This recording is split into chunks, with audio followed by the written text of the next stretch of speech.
Football Friday. What is happening across the state of Wisconsin? It's Bear Week. Let's get ready to roll. And we're going to have the voice of the Green Bay Packers rolling in here in 15 minutes. I'm Bill Schmid alongside Armin Sari, and you're on the NicolaLaw.com talking text line. It's 877-794-1973. Forearm shivers aplenty for anyone in blue and orange. Yeah. This is a big day, Armin Sari. Oh, it's a huge When day. you start invading the Illinois-Wisconsin border and you start battling across the, listen, I don't know how many of our listeners are enjoying Waukegan on this beautiful Friday morning. Wow. A straight Waukegan. Maybe if you're rolling down to Mundelein this morning, I don't know what you'd be doing down there. What's next? Libertyville? Maybe Park City. McHenry?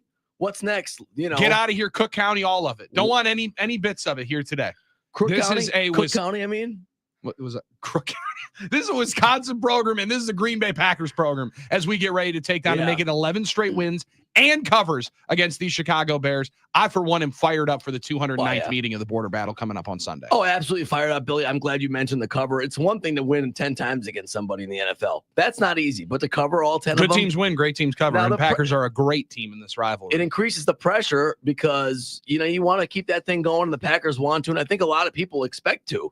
The money's coming hard and fast on the Packers to cover this spread, so I hope it continues that way. But I don't even care about that. I just want to get the dub. I want to get the dub. I want to get the win. That's all that really matters to me, honestly. The funny thing is, Armin, while I was watching the game last night, we'll talk a little bit about the Eagles and Commies from a night ago before we get into the rest of the show. But you see a couple of teams in the NFL start to separate themselves, and then you start to see some teams fall back towards the middle of the pack, right? Yeah. I think that's what you're seeing with both of these two teams in the opposite directions. Hopefully the Packers are the ones that are separating themselves. We believe that will be the case here in the second half of the season.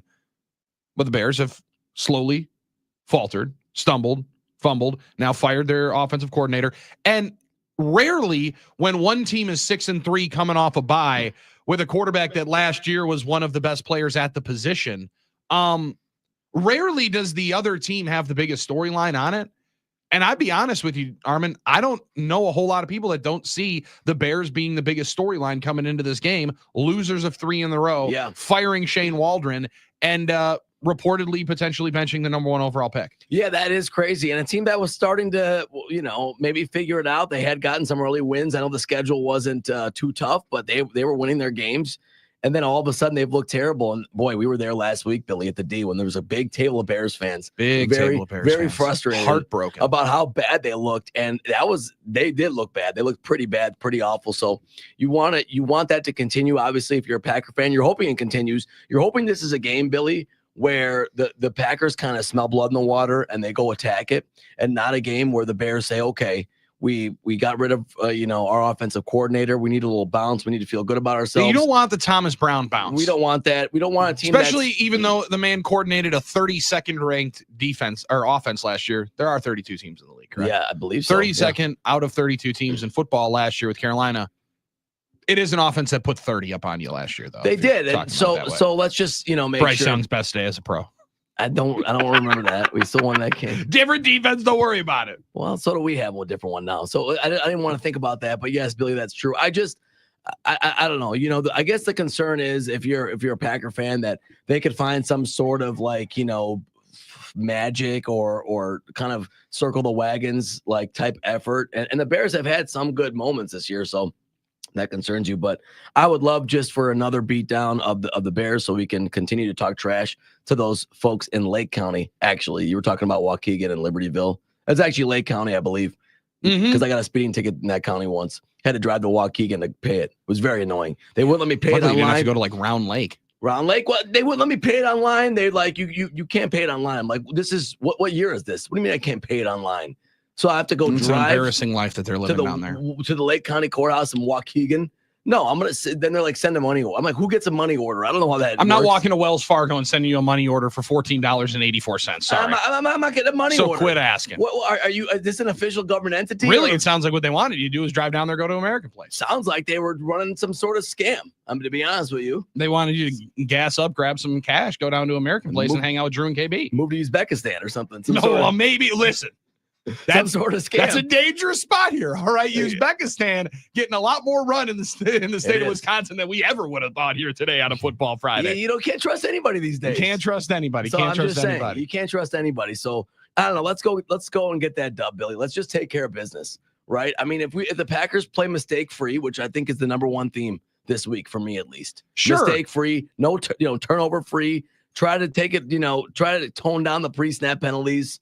The things that have been kind of plaguing this team. Well, and I don't know how exactly to ask it because it's very fair to expect a quarterback that last year went on a run of 18 touchdown passes to 1 interception in the second half of the season. Yeah. A guy that is now one of the highest paid players at the position, and somebody that we believe can be one of the better, if not one of the top, 5 to 10 players at the spot to go through a mistake-free game. But against a pass defense like Chicago, that is as highly rated as the Bears have been. Now, I know Brisker goes on IR with the concussion issue. They still have one of the better corners in Jalen Johnson on the outside. Really good pass defense. Like, this might not be the game where it's totally fair to expect the clean game. But if it does come, I don't know how this offense in Chicago keeps up. So that's where the score prediction's coming in at 877-794-1973 to be the text contestant next week in You Better You Bet. That's where I'm excited to see how many are just loading up with the Packers, because as you mentioned, a lot of money coming in with Green Bay. Yeah. That moved the line from 3 to 6.5 at one point. Correct. Once it got up to 6.5, the sharp money Back on the hammered Chicago. Yeah. So there is a belief, and understandably so, man, this is a divisional game. This is a rivalry game. We talk about, I think with the Ravens and Steelers, another great rivalry game that we see this weekend. A lot of times it's difficult to see this game not be a one-score game, even when the roles are reversed, like in 2018, when Joe Philbin is the acting head coach for the Green Bay Packers. And you got a chance to damn near win that game down in Chicago. And we got Wayne Larrivee, who's going to be joining us coming up in about 10 minutes from right now, making jokes about Matt Nagy's egotistical nature, almost giving him the game back, right? So, like, even when these two teams are as polar opposites as you generally see, they'll be a little closer than you expect. Oh, absolutely. And I think this is going to be, as much as I'd love the 31-10 last year, 38-17 last year, week 1 down in Soldier Field, just beating the absolute brakes off those guys in the second half. Quay Walker pick 6, 3 touchdowns, no picks for Jordan Love. I kind of expect it to be a lower scoring, physical, grinded out game. And I think that's going to be a very, very fun one to potentially have. Matt Schneidman on the Football Feast last night said he thinks 20 to 25 carries the sweet spot for Josh Jacobs. Give me some of that and let me see what the end result ends up being coming up on Sunday. Yeah, you can never assume a blowout or assume an easy win. And that's just not what happens in this league. And the Bears have won. They were 4-2 at one point. Like, they were good. Like, they had a good record, right? So you can't assume that, Billy. It was 38-20 last year, by the way. Yeah, that was the one. But even that game was close early on, and the Packers kind of ran away with it. I think it's a one-score game at halftime. It was. I think it was. Yeah. So you hope that'll happen again. You can't you can't guarantee that. You can't assume it. But that's why these spreads in the NFL are usually as tight as they are. Oh, sure. Yeah, no doubt about it. But I think most Packer fans would be happy with a win, obviously, but happy with a clean performance. I think that's where we're at here. I think the interceptions have been festering and bothering a lot of Packer fans. They're waiting to see Jordan Love cook and have a game where it's cleaner, more mistake free. Hopefully, off the bye, feeling a little healthier. I know Jordan always said that it wasn't an issue. He did smirk on Wednesday and say, I'm fine. I'm healthy. But we already know that he's not 100%. He's going to say far that. from it. Yeah, he's going to say that. It is what it is. But, I think that maybe being, getting the rest, being healthier should help that. And hopefully that's how it goes. Packers have not played a whole lot of games in which they come in lower ranked in the NFL in the turnover differential. +8 are the Bears, +6 for the Packers. And that's one thing in the string of poor play that Caleb Williams has put together, and it's been a struggle bus for them to really get much going. He hasn't turned the football over, and I think that's one spot where when we've watched the Packers over the last month and a half, even in the 4-game winning streak, you catch the L against the Detroit Lions and lose the turnover differential there. There was a thought that how do they get stops consistently without being able to take the football away? This one's pretty clear cut. You still put pressure on Caleb Williams, and he can run into sacks. He will run into sacks. Yeah, he might not throw the ball away and throw the ball to the other team as much as you have seen in Will Levis style, but he will get happy feet back there if you can put some legitimate pressure on him. And I would anticipate this is a week in which they bring a few more exotic blitz and packages. hopefully the Packers can get that pressure. It's kind of coming in waves this year. It's been kind of hit or miss. I mean, the Packers had the big the Titans game where they were getting plenty of sacks and plenty of pressure, and then there's been times when it's non-existent. So, Billy, I think that's something we're looking for too. Is more consistent pressure a little bit and trying to pressure, and I think stopping the run. I mean, that's one thing the Packers have not been able to consistently do. It seems like, at least from my anecdotal eye. And you have DeAndre Swift, who's a workhorse back there. Can the Packers prevent the Bears from moving the chains that way as well? Yeah, and luckily the Bears' offensive line, one of the worst in football. They're bad. So being able to get after some pressure there should be feastable and should be gettable. 877-794-1973 score predictions. Come on in and have the opportunity to be the text submission for a beautiful edition of You Better You Bet coming up next week on a Wide Open Wednesday. First one comes in from the 608 31-9 Packers. Caleb Williams. I like 276 yards, 8 punts, 289 yards for Tory Taylor. Hey, you're not going to be punting a lot, Tory Taylor. Sorry. Yeah, that was the not going to be punting a lot. Famous last words. I do like the punt yardage prediction. I think that's good work. I'm assuming that's what he meant. Punt yardage. That's pretty good. You get that one right, I think you're a winner. I'm calling it right now. If you can predict the correct number of punting yards, the goalpost here. I'm going to move them a little bit. If you can predict, I like that. If you can predict the exact number of punting yards, I got to give you props on Armin, that. sorry, moving the goalposts a little bit. Okay, let's go. I like that. I listen. I can get down with it. I don't think that many people were anticipating firing in punt yards, but now we might be able to see a few more of that at 877-794-1973. Wayne Larrivee stops by coming up in about 5 minutes from right now on the other side of the break. We'll chop it up with him through the rest of the first hour of the program. Matt Schneidman stops by at 10 o'clock, give us his final judgment before Packers and Bears in the Windy City coming up on Sunday. And tonight at the Kohl Center, super special night, Bo Ryan celebration night, also honoring the 10-year anniversary of the first of the two Final Four runs for the Wisconsin Badgers. We're going to be joined by Trayvon Jackson coming up in the second hour of the program. Josh Gosser going to show up in the third hour of the program. Yeah, Armin's going to be nice. I will absolutely be nice to these You're guys. not going to talk stuff to former Badgers. Those are my. Are you going to ask them good questions, or are you just going to say like, "Hey, man, Josh Gosser, no, what happened? Why did you not go to Marquette?" Listen, I matured in my years. Okay, those were my younger days. All really? Right? Yeah, those are behind me. Those are my younger days. This is the mature Sarian that we're getting here. I'm excited to hear from these guys. Okay, yeah, because there's nothing like a reunion night. Nothing like a reunion night. They're always the most special nights for players, for fans, to bring the guys back, to see that they're all together again, and to share those memories. You know, special stripe out night at the Kohl Center. Oh, that's cool. Let's go figure out where you're sitting. Figure out if you're in a white or a red section. Oh, it's okay now to do that, and to make sure we're wearing the right colors. And they're wearing the right. I think they probably have red and white. I just remember people. I think Badger fans probably have red and white. When I asked people, they asked people to wear white at the Packers game, and I just asked what was going through someone's mind. What was going through the 800 people of the 79,000 that didn't? Yeah, right. The vast minority. Yes, I was wondering what was happening with them. I was called a sheep because I didn't want. Hey, you sheep! We don't like to do everything. No, you were fan shaming. No one was calling you a sheep. They were calling you a shamer and ridiculing people for not having it. Yeah. I think a lot of Badger fans have red and white. I hope they do because they are the two parts of the color scheme, not green and gold. Now I know that no Packer fans have white, but Badger fans do. Good. That's good to know. I hope they do because I hope everyone sits in the appropriate section and wears the right color. Because when you do something together, it's kind of nice when everyone participates. That's one thing that Armin actually wants Badger fans to be able to do. We like that deal. We're going to talk some of what you watched last night because we might have watched one team in the NFC go right next to the Detroit Lions as the second best team in the NFC. And was Washington, is that one of those spam calls? Is that one of those fraud risk calls that you get on your phone? Washington? Yeah, was that the Commanders one of those fraud risks? I don't know. We'll discuss it coming up. Wayne Larrivee joins us on the other side. That's Armin Sarian. I'm Billy Schmid. Schmid and Sarian statewide from 9 to noon right now on the Game.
Welcome back to the program on a Football Friday. That's Armin Sari, and I'm Billy Schmid. It's Bears-Packers week. Your score predictions, 877-794-1973. It's the 209th meeting between the two clubs. Packers leading it 107-95-6, and being able to retake that lead, a very, very prized part of Wayne Larrabee's calls of these games. And I got a chance to listen on the Zabe and Butch in the morning show earlier today as these guys, Wayne, very rudely tried to figure out math on the air as to how many Bears-Packers games you've ended up calling.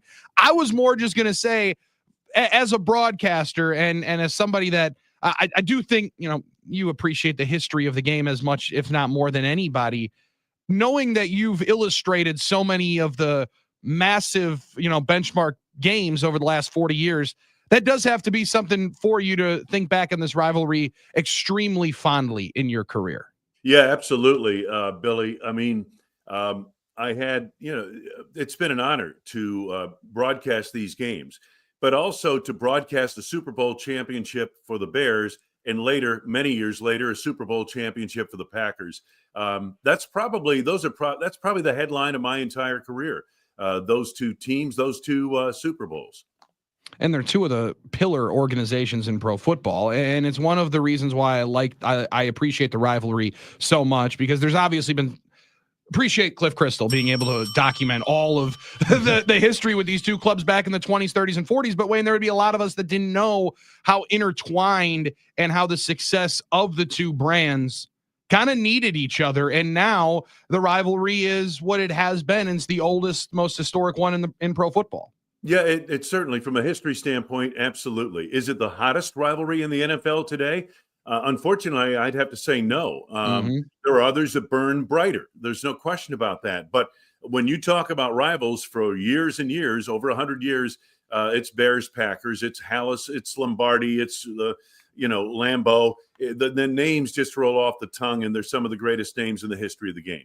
I'm glad you mentioned that, Wayne, because whether or not it might not be the hottest rivalry now, I think a lot of that is what people perceive that based on one team's dominance over the other, right? And the Packers have beaten the Bears 10 times, and there's that idea, well, it can't be a rivalry if one team's winning all the time. And we've had listeners say it, and I don't necessarily agree with that, because I think it's festering even more and more with the Bears brass that they have not been able to beat the Packers. Right. And they've been outward about it, marketing to their fans that that's their, number one goal. We've heard Lovey say it years ago. Ryan Pohl said that that's their first goal, and they haven't been able to do it. So if anything, I think it increases the animosity a little bit, or at least it festers more with the Bears, and therefore the Packers. It increases that rivalry a little bit, even if one team's been dominant. Well, let me tell you how, let me give you some insight into how Chicago looks at this, and specifically the Bears organization. And it starts with Mrs. Virginia McCaskey. Yeah. And she's at the top of it all. Don't get me wrong. She's almost 100 years old, if I'm not mistaken. She's a wonderful lady. Her family, just a great family.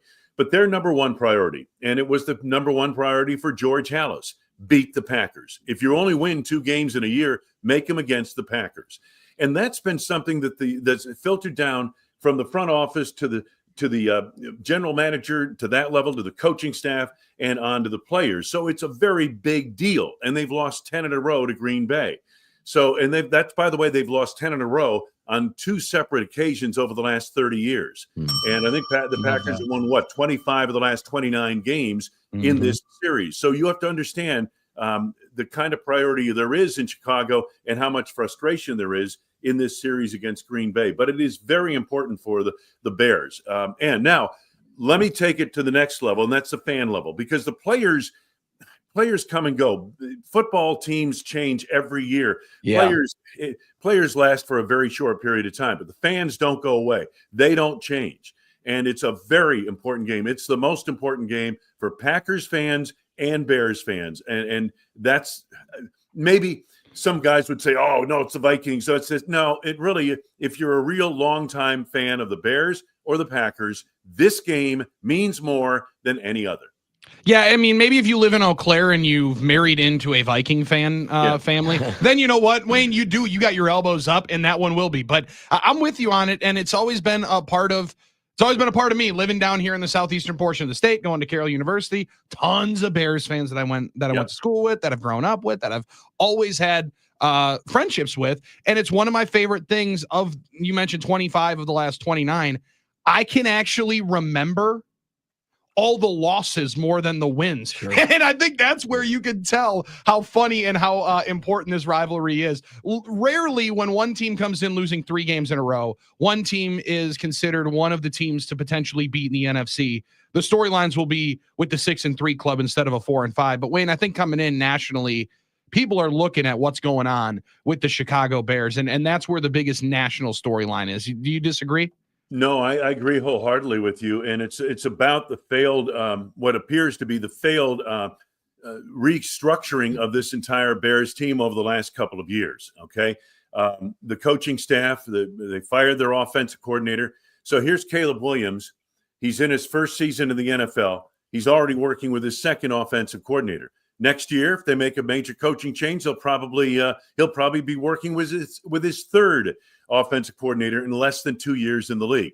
You see, this is how the NFL ruins quarterbacks. And trust me, boys and girls, as hard as they try to make quarterbacks, they ruin more quarterbacks than they make in this league. And you could go on down the list. And some guys that we thought were just can't miss have been misses. And a lot of it has had to do with the fact that they've been mishandled in the early going of their tenures.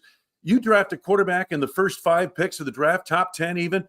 The pressure to play him right away is so great. And yet most of these guys are not ready. And if you watch Caleb Williams, as talented as he is, and I don't think they missed on him. I think he can be a great quarterback. He has all the tools. But is he ready now? No. And especially behind that offensive line. Because Caleb Williams gets in his drop, he hits that fifth, plants his foot, fifth drop, hits the back foot, and that ball has to be coming out. It has to come out now. And a lot of times he hits the back foot, hesitates with the ball, and his offensive line protection doesn't give him a chance to reconnect with anybody or look downfield. They are just really struggling to protect the quarterback right now. Yeah, he hasn't turned the ball over a whole lot, guys, Wayne, but he just runs into a bunch of sacks, right? Like that's the toughest part of it, where he hasn't been able to clearly understand, it seems like, the picture in front of him. And that's where you see, and I'm glad that you brought that up with the development part of the equation with the quarterbacks in the NFL. I know it's been what some former quarterbacks have talked about. You're watching a lot more guys play a lot of football at the college level. And we were talking about this at draft night, where Jane Daniels played almost 60 games in college. Bo Nix played 60 games in college. And Caleb Williams, no slouch, 37 starts. But it is vastly different when you're talking about the speed of the game that you're seeing running the Lincoln Riley offense to what you will run in a pro-style offense. No question about it. And, Billy, we spent a lot of time on that very issue at the draft, you and I, about, why do teams miss on quarterbacks in the draft? In a lot of cases, like Mitchell Trubisky played 1 year, I think, as a starter when he came out. And there are several others you talk about. Drake May, who actually looked pretty good last week, played very little coming out. J.J. McCarthy was not in a passing offense, and he got injured at Minnesota. Might be the best thing to happen to him. He could sit back and watch how it's done by, a real pro, a guy, Sam Darnold, who was the second pick in the draft and didn't pan out with the New York Jets and was a bust, and now he's quarterbacking in Minnesota in the system, and he's 4 or 5 years into his career. He sees things, he understands things. But, every quarterback is different. So they say, well, C.J. Stroud. Well, C.J. Stroud is more the exception where a rookie quarterback comes in. And the other thing is, nothing is equal in the NFL. So C.J. Stroud came into a great situation. They had an offensive line. They had skilled people.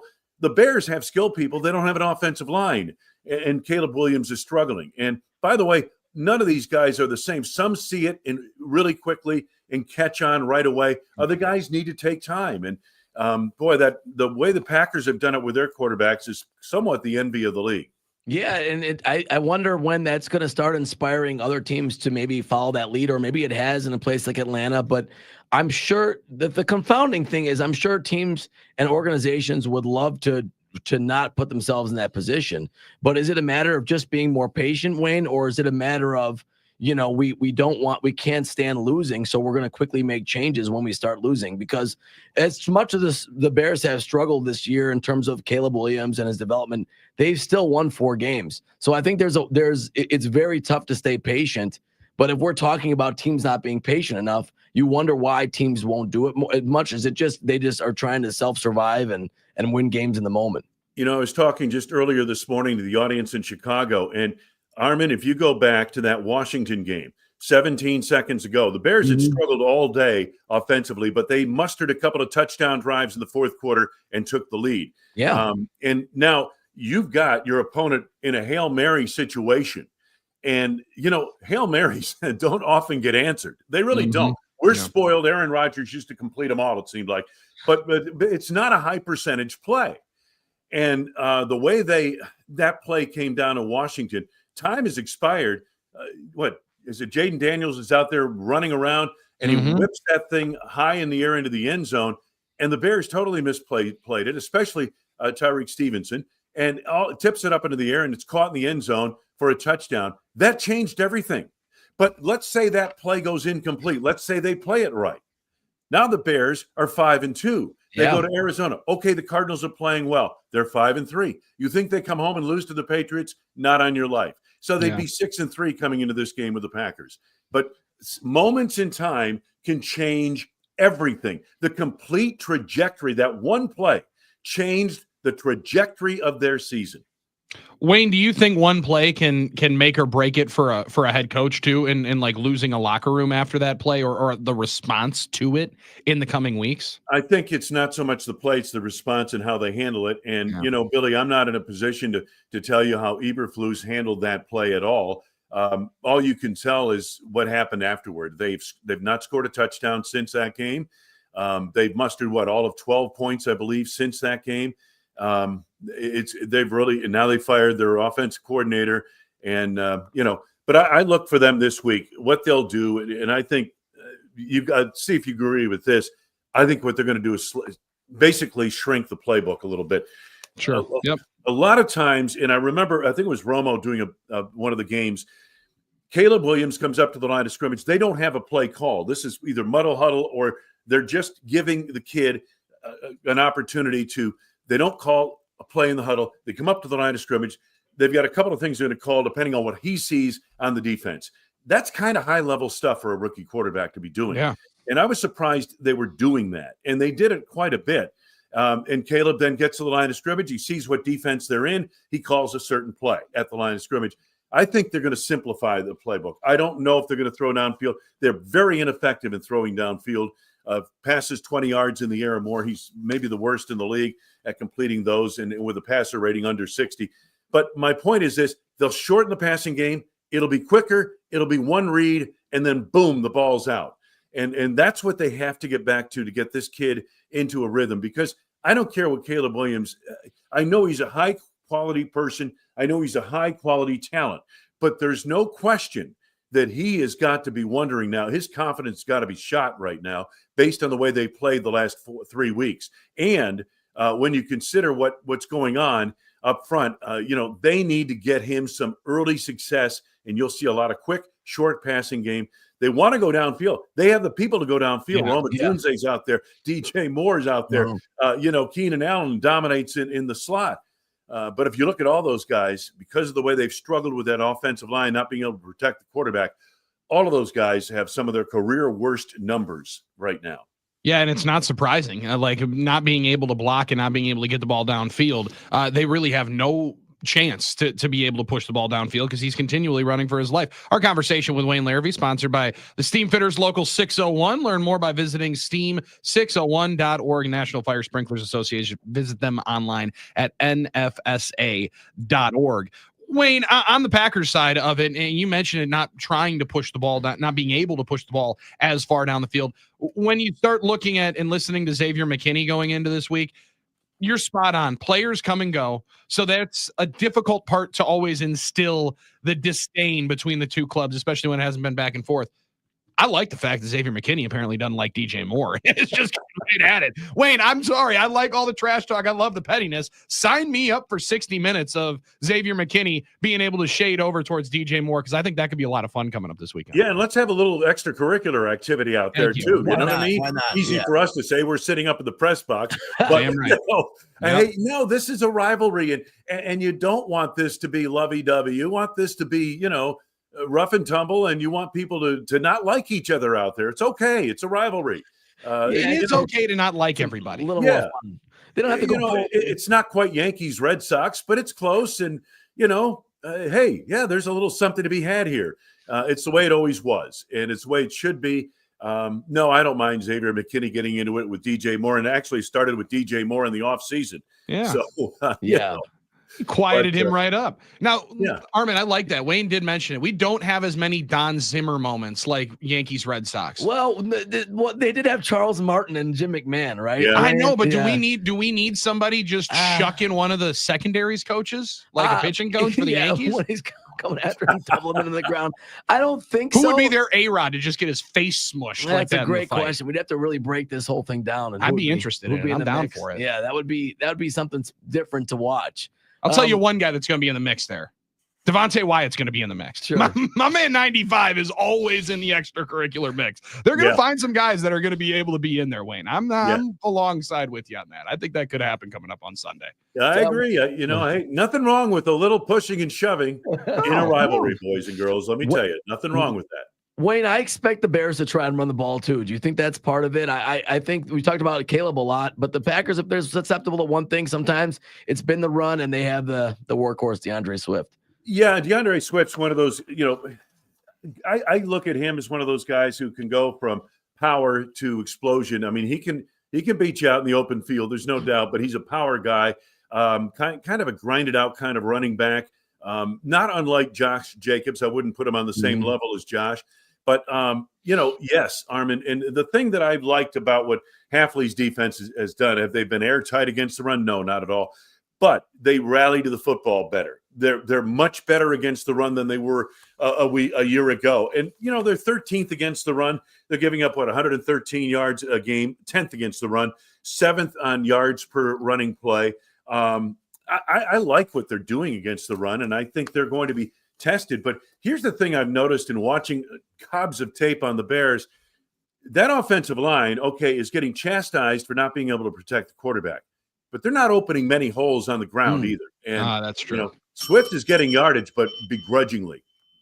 He does force his way through some holes, because that's a brutal offensive line. And I don't like saying that about any group, even a Bears offensive line. I don't like necessarily saying that for. On the other side, let's talk about Jordan Love and the aforementioned Josh Jacobs. Talk a lot about Caleb Williams. Packers quarterback's got some questions to answer as well here in the second half of the season. Hear what Wayne Larrivee, voice of the Green Bay Packers, thinks of that as well. On the other side, that's Armin Sari, and I'm Billy Schmid. It's Bears-Packers week. It's about to be the 209th meeting between these two clubs. And I'm not going to try to do math on the air like Zabin Butch did to try to add up how many of them Wayne Larrivee has called. Guess what? He's called championships. That's what this man's about right here on with us on 9 to noon. And we'll be back right after this. Stay with us on the game. Hey guys, the Underdog Fantasy, the place to play if you're a sports fan looking to win money while watching sports. Last night was an electric factory on the Underdog Fantasy app. Late touchdowns, always fun. Long drives at the end of the game with passing yards and receptions, those higher for the Washington team, end up helping you in that Underdog Pick'em game. I've been telling you guys about it a long time. My favorite part about the Underdog Pick'em game is you can go NFL, NBA, a mix between the two, and Underdog also has a double flex option where you can take 2 L's and still have your entry be a win. Underdog Fantasy this year running a promo, special, or bonus almost every single day. Like profit boosts that pump up your winnings in just a tap when you apply a boost to an eligible entry. Discounts, you'll get adjusted projections on certain player stats to give you a better shot at a big dub. And free picks, they're basically a sure thing. Player just has to get higher than a half a point of a stat for that pick to win. Plus, all new users get a free pick. So download the app today, sign up with promo code Billy, BILLY, deposit now, and get up to $1,000 in bonus cash instantly. That's it. Promo code Billy, BILLY. Must be 18 plus and present in a state where Underdog Fantasy operates. Terms apply. Concerned with your play? Call 1-800-GAMBLER or visit www.ncpgambling.org.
Welcome back to the program. It's Bears Packers week. It's 9 to noon. Armin Sari and Billy Schmidt hanging out with you, and the voice of the Green Bay Packers, Wayne Larrivee, joining us right now.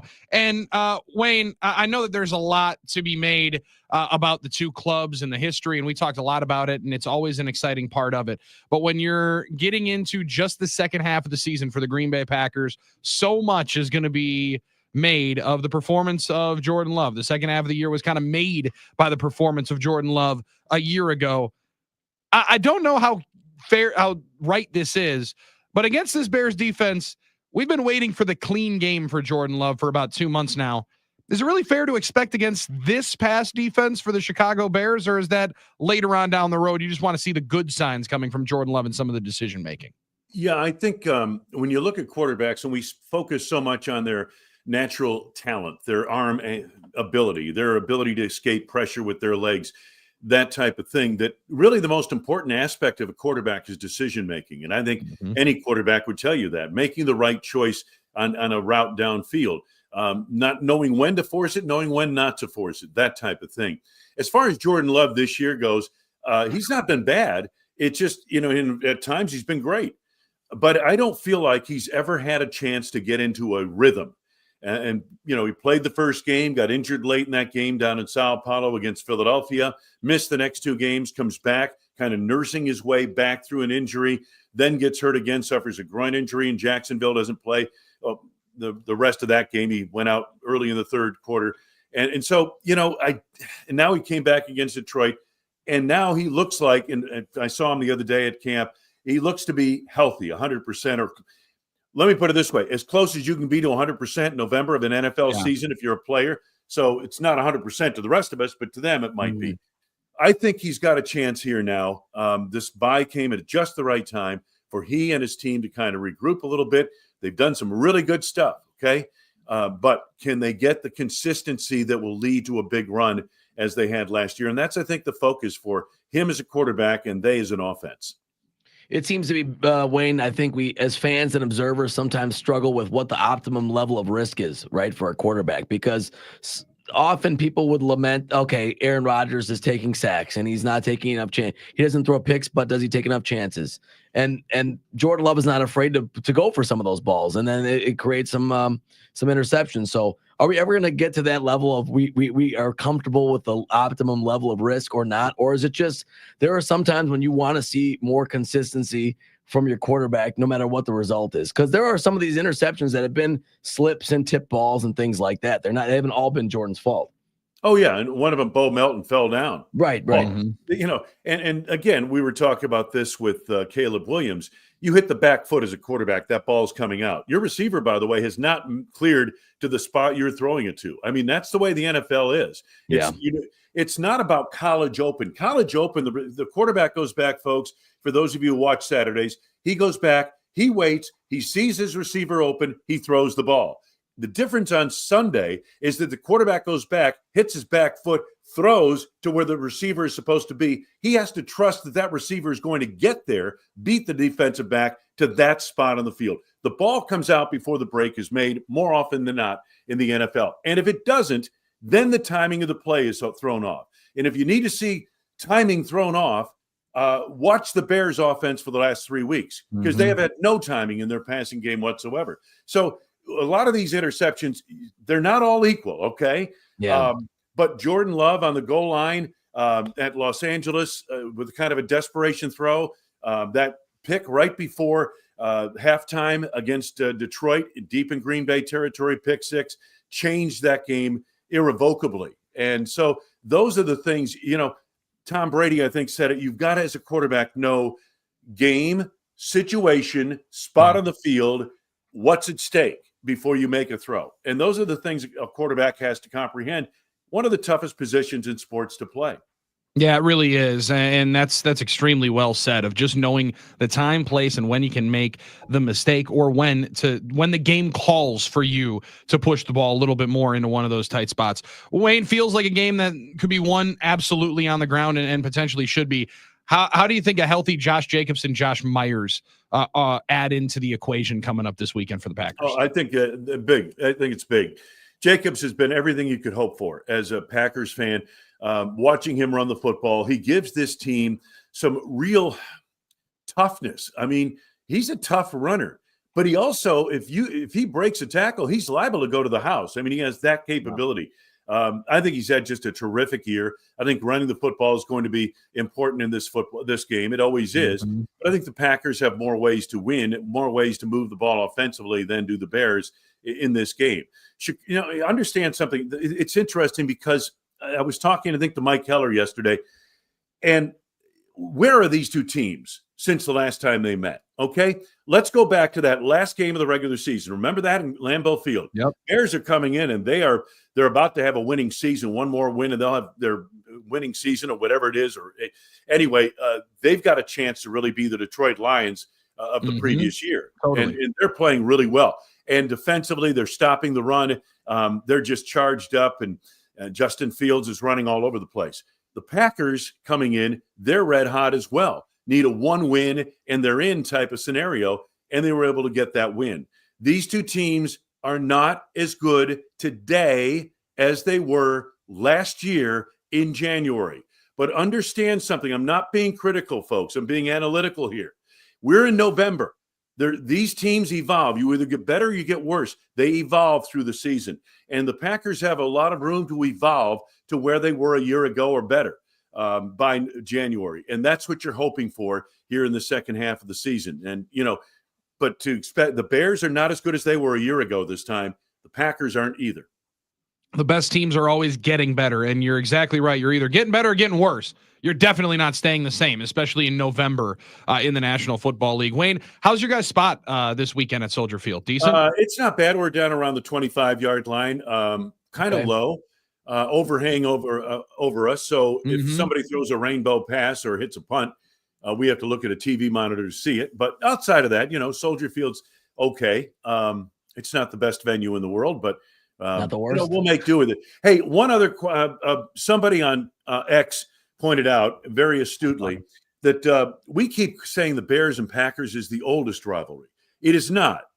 Bears-Cardinals predates Packers-Bears. However, Bears-Cardinals has had 96 renewals.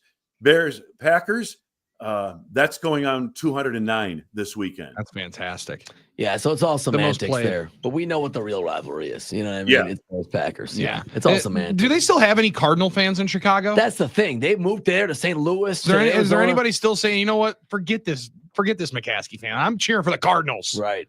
I don't think so. All of those people, I think, are planted somewhere. Well, wait, it's like the Dodgers fans that are still left in Brooklyn. You can count them on one hand, right? They're still left in Brooklyn. I keep hearing about the Dodger fans that are still in Flatbush somewhere, and Wayne said, they're sod somewhere. That's fantastic. They are planted somewhere. Wayne, let's plant a W on a flag right in the middle of the 50-yard line at Soldier Field. Have a great call on Sunday. We'll talk to you next week. All right, guys, take care. Thanks, buddy. Wayne. That's Wayne Larrivee. That is one of the greatest walk-off quotes I may have ever heard. Our conversation is brought to you by Wayne. With Wayne has been brought to you by the Steam Fitters Local 601 and National Fire Sprinklers Association. Yeah, they're buried somewhere. Let's bury the Chicago Bears. Plant them somewhere. Finish off the 2024 Chicago Bears. That's kind of what Matt Schneidman alluded to last night on the Football Feast, Armin. Talking about the Packers can basically end the Bears season coming up this weekend. Let's see if he's bringing that same smoke when he joins us on the other side. Schneids from the Matt Schneidman Show, also the Green and Gold Legend Series, The Athletic. I mean, the guy's everywhere. The guy's absolutely everywhere, and from Syracuse, New York. It's like, at least from Syracuse University. You know, from Connecticut. Sorry. When he takes his first tee at the tournament, they're going to list off all of his accomplishments. And they're also going to say that he missed that 6-foot birdie putt over at Green Bay Country Club a couple of days ago that put it up on X. So we'll talk about that and a much more topics on the Packers and Bears coming up. 209th meeting between the two most played rivals in pro football. Matt Schneidman joins us in hour 2. Schmidt and on the game.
Hour 2, 9 to noon, brought to you by Happy Place Hemp and HappyPlaceHemp.com. Everybody can relax with Happy Place Hemp. Get 25% off your entire order every time at HappyPlaceHemp.com, whether it's Delta 8, Delta 9 gummies. Also, the CBN, CBD gummies, strictly recreational for the Delta 8, Delta 9s. Those CBN gummies could help you any day, anytime, and you get 25% off your entire order at HappyPlaceHemp.com using promo code Billy. HappyPlaceHemp.com, or just go and see Rob and Chris in their Muskego location. Now joining us to start out hour number 2, Bears-Packers week, it's Matt Schneidman of The Athletic and the Matt Schneidman Show, star of the Matt Schneidman Show. Matt, last night while you were out with us on the Football Feast, you said about 20 to 25 carries for Josh Jacobs. Could be a real sweet spot going into this game. We just talked to Wayne Larrivee and running the football fields again like it's going to be a premium. You going to double down on that, or do you think that there's a potential that we're seeing more of a split going into the final 8 games of the season for the Green Bay Packers? Are we loading up on 8 to roll down on the stretch run?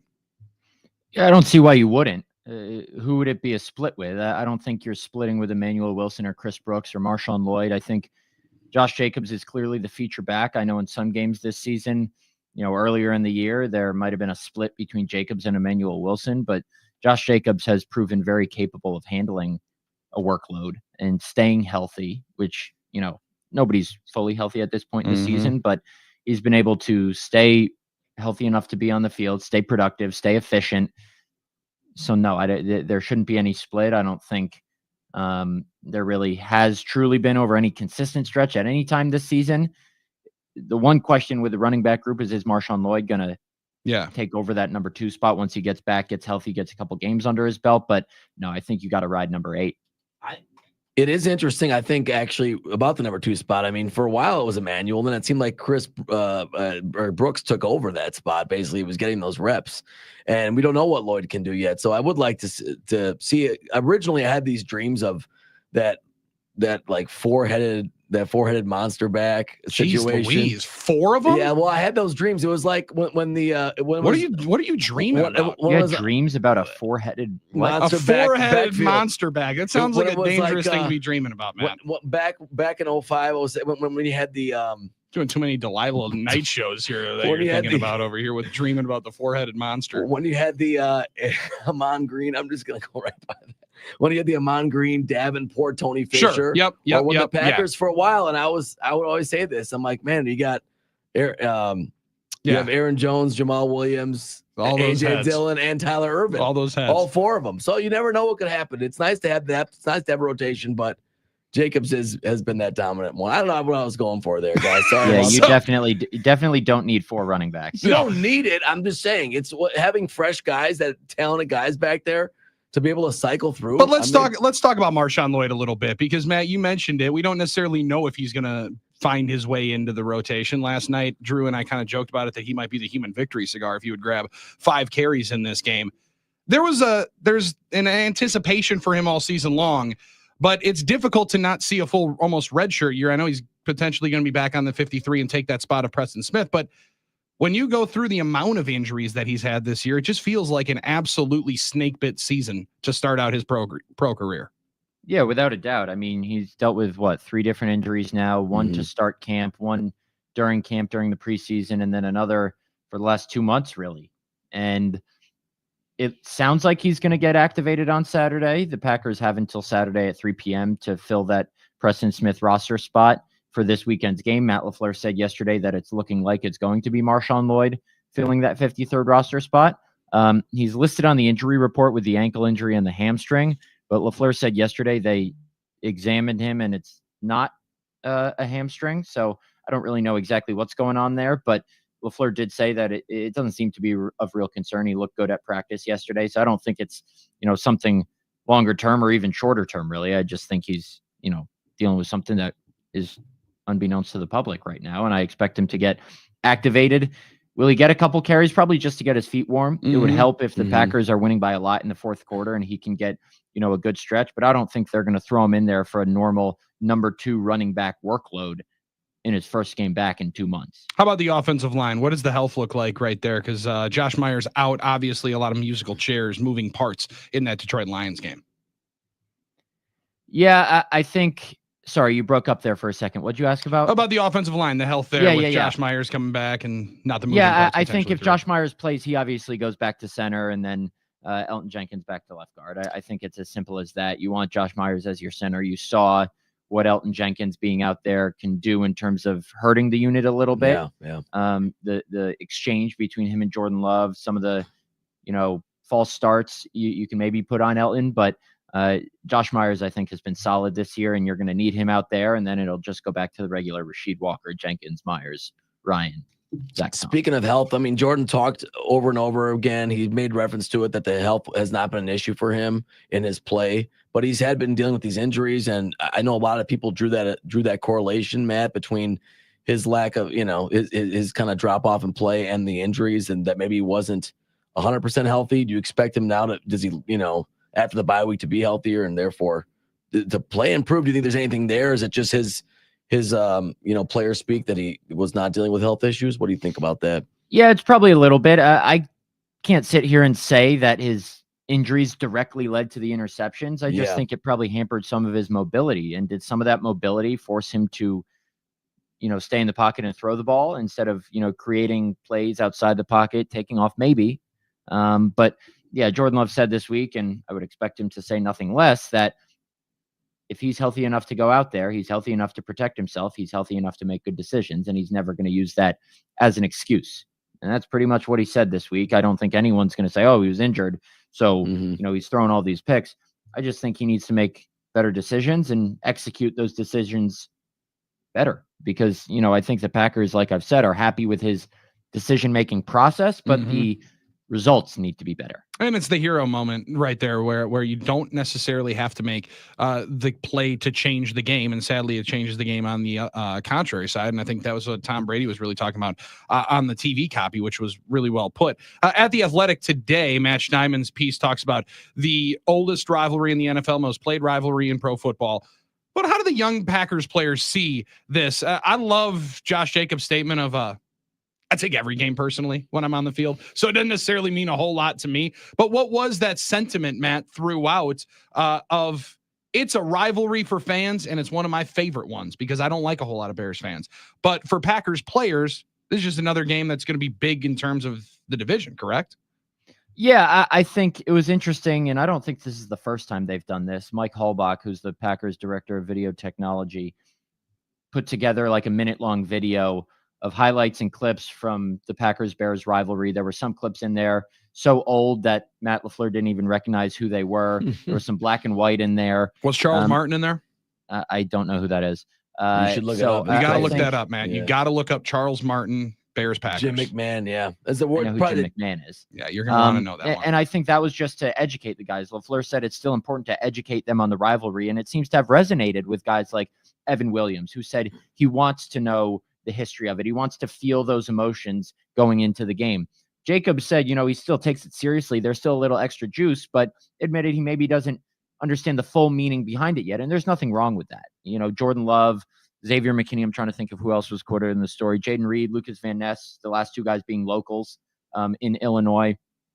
I still think this rivalry, the meaning behind it, carries a good deal of meaning in that locker room, even if it's not guys like Rodgers, Bakhtiari, Aaron Jones, who played in this thing for almost a decade, or in Rodgers' case, almost 2 decades, and really do not like Bears and their fans. I love the walk-off one from Xavier McKinney, and I urge Packers fans to go read it coming up this week, because there's so many good things and tweets linked in throughout it of Xavier McKinney saying, I don't think there's anything fake about rivalries, honestly. I think rivalries are extremely real, and I think this one is the realest one we've got in the league. And that is that's a cool part of it for somebody that's walking into it and wanting to make a statement. Also loved the answer from Jeff Hafley yesterday about Xavier McKinney, that you asked how he's like behind closed doors and what he's been able to do for this young group in that secondary, Matt. Yeah, I appreciate Aaron Nagler for tweeting that out. I'm working on a bigger Xavier McKinney profile for a couple weeks from now, and I'm banking that response for then. So I am not a huge fan of just that answer and those details just being out there for everyone to consume, because I'd want people to read my story, and I don't like just giving it away for free. That whets the appetite, Matt. You're thinking of this the wrong way. That now everyone's going to want to read the story because they're salivating for now that story. They're aware of the situation more. Maybe. Yeah, I think it just goes back to what Ryan Downard told us a couple weeks ago, and that is, on the bus on the way from the Jaguar Stadium to the airport, Xavier McKinney was on a different bus than Ryan Downer, the Packers DB coach, and was texting him for Jared Goff tape already for the next week. And that's kind of the premise of what I asked Jeff Hafley yesterday is what's McKinney like behind the scenes that leads to everything we see on the field. And Hafley told the story in that clip about, how Xavier McKinney texted him 2 nights ago. It was now at 6:30 p.m. asking if the third down plan was ready. And then Hafley sent it to him. And then the next morning, McKinney comes in and is asking questions about it and teaching it. It's just his study habits, his film habits, really solid. And you can see why he's having so much success on the field. Yeah, he's talented already. And to have your best player or one of your best players be one of your hardest workers and most conscientious leaders, I mean, it's got to be a joy for a coach. It's funny when you think about free agency, and the Packers traditionally haven't jumped into it too much. The times they have, they picked the right guys. And once again, they've done it, right, with Jacobs and McKinney. It's just a funny observation, but those 2 guys have definitely worked out perfectly. It reminds you of, they're now the last of that group, Preston, who's gone now. Preston, Zadarius Amos, for that first year, it worked out well.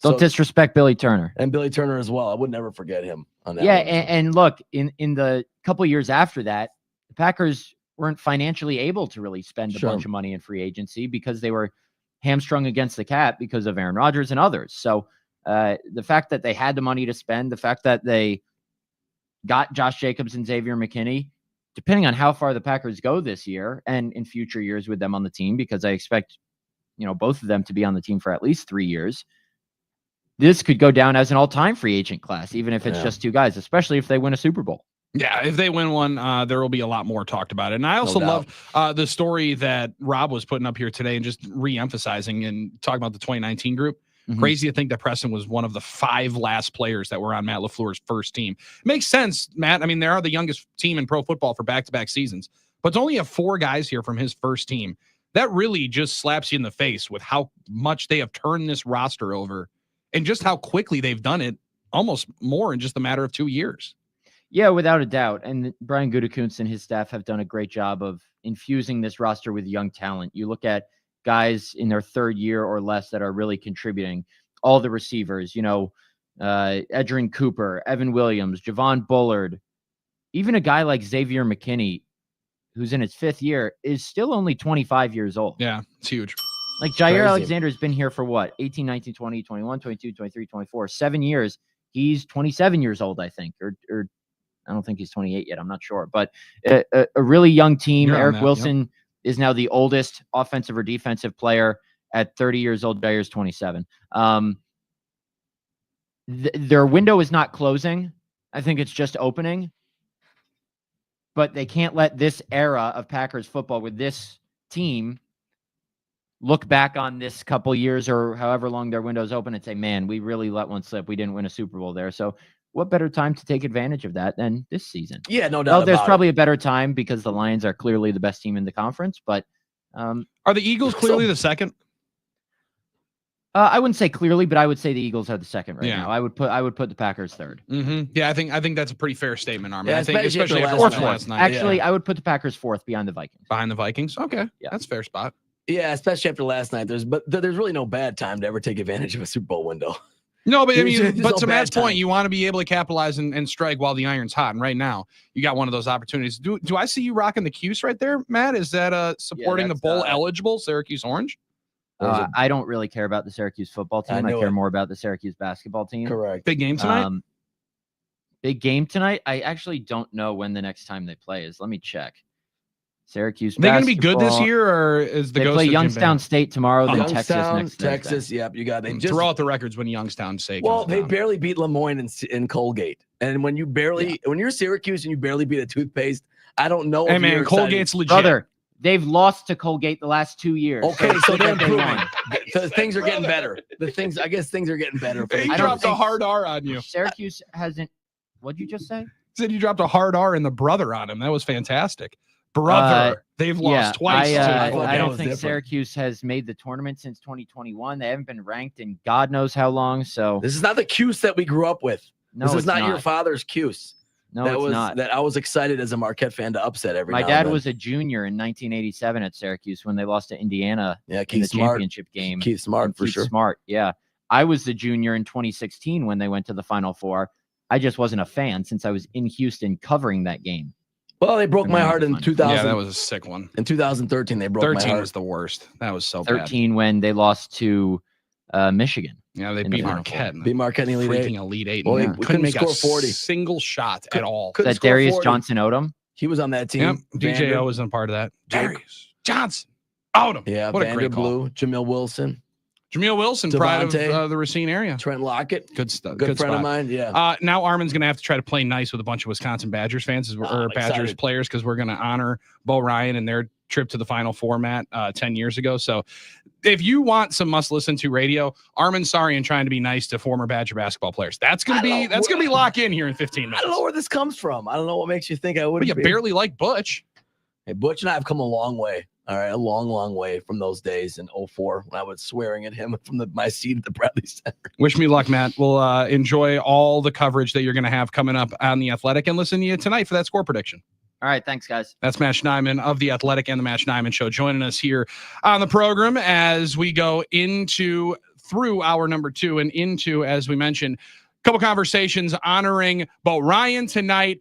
Also honoring that 2014 first of the 2 back-to-back Final Four runs for the Wisconsin Badgers. Trayvon Jackson going to join us in about 15 minutes from right now and discussing grinding your way back, knowing what they were working for in that senior year. I'm fired up to hear that also, just the memories and how much fun it's already been to think that 10 years ago they took everybody in Badger Nation on the ride that they did. That comes up in about 15 minutes from right now. And we also have the picks you need to beat to eat with the guys, and you bet. 40 minutes away. We're going to one call, one text today. One call, one text. So get your text in 40 minutes away and your score predictions at 877-794-1973. It's Bears Week. It's your home for Green Bay Packers football with Armin Sari and Billy Schmid. Still 9 to noon on the game.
Packers Bears watch party coming up with Zabe and Mike Heller Sunday, November 17th, a noon kickoff coming up for the game. We've been talking about it all week long. Your home for the game is right here on the game, 97.3 The Game. Your home for Green Bay Packers football.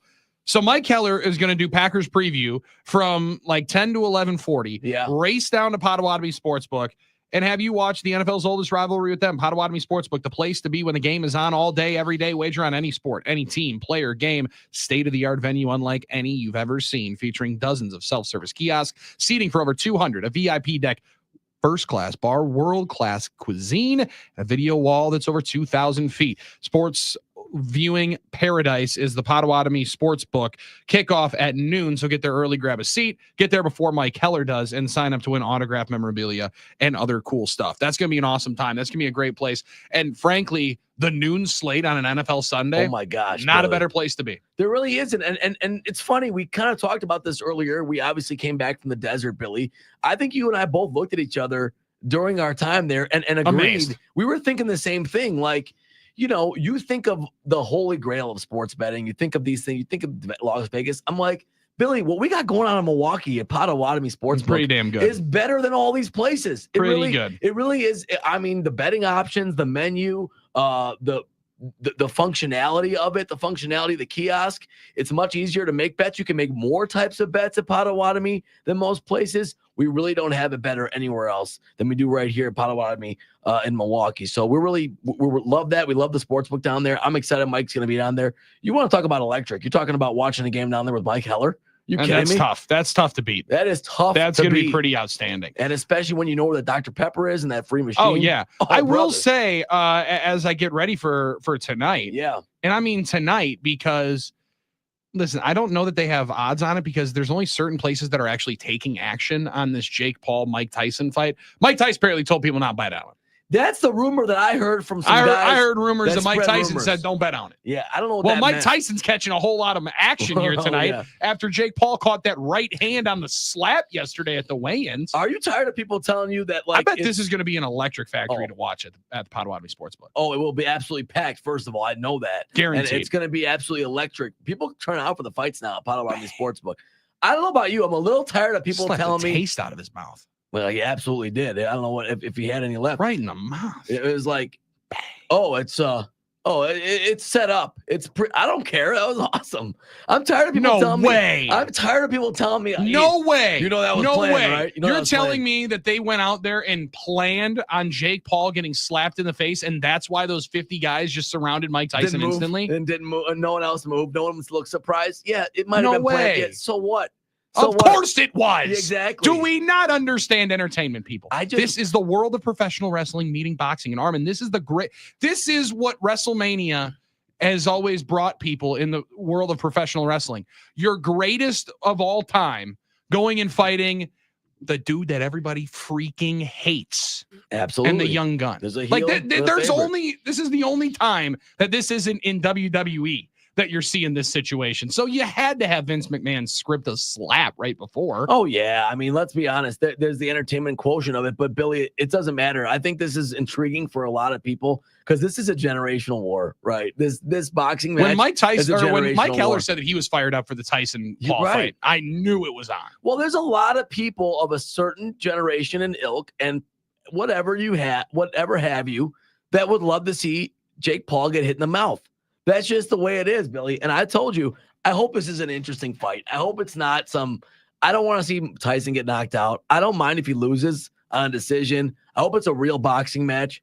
And I hope Mike gets a couple shots in there. I really do. Call me whatever you want. Call me an old guy. Just don't call me late for dinner. I know you want to see him get punched in the face. I want to see him get punched. You talking about Mike Tyson's a legend. I don't know if it's fake or not. I know Mike Tyson looks locked in, though. When he's telling 8-year-old kid reporters that you're all going to die anyway, I know he's I don't locked care in. about legacy. I know you're going to die anyway. That's outstanding. Broke my back. I don't care if I Final. We all going to. You just Final. one of the greatest all-time quotes. And I love the fact that I'm just reading on these different sports books of where, all the action coming in now. Some of the action's coming in on Paul. Dave Portnoy said he's never loved a bet more Then what? than Bud? Jake Paul minus 200. Well, it's hard to sit there and say And you're on the wrong side of it because you're boxing a 58-year-old man. This is actually somebody's grandfather. Like, let's just think about that for a second. Yeah, This is someone's grandpa that's walking true. in there. I don't know if he's, 3 cycles of Nugenics. I don't know what's happening, but my man's ready to rock the rivers and shake the lakes and swing some right hands. I'm going to be in for it. And I know that a lot of people, like you mentioned, Armin, still want to cling for the all-time great moments of boxing. Guess what? Those are never coming back. No, they're but not. at least we can enjoy people that you don't like getting punched in the face. This is where the celebrity boxing, I do believe, and I know the purists don't like this. This is where the sport ends up making big time money later in life. Well, I think like that Barstool Rough and Rowdy where they're fighting every couple of months. That's fantastic. They're just getting random dudes off the couch who have no fighting experience, just punching each other in the face. Listen, we are kind of a simple people sometimes. Sometimes that's just entertaining to watch somebody get punched in the face. And you've seen the explosion of success in MMA. I mean, sometimes people just want to see these people fight, and there's an aspect to that. Also, Billy, it's a spectacle, Billy. It's a spectacle, no doubt about it. I mean, it also it's nostalgic for a generation to watch Mike Tyson fight again. That grew up on Super Punch Out, watching. Oh, that's fair. Trying to beat Soda Popinski in the first round of that video game. Like, there's just an aspect of that.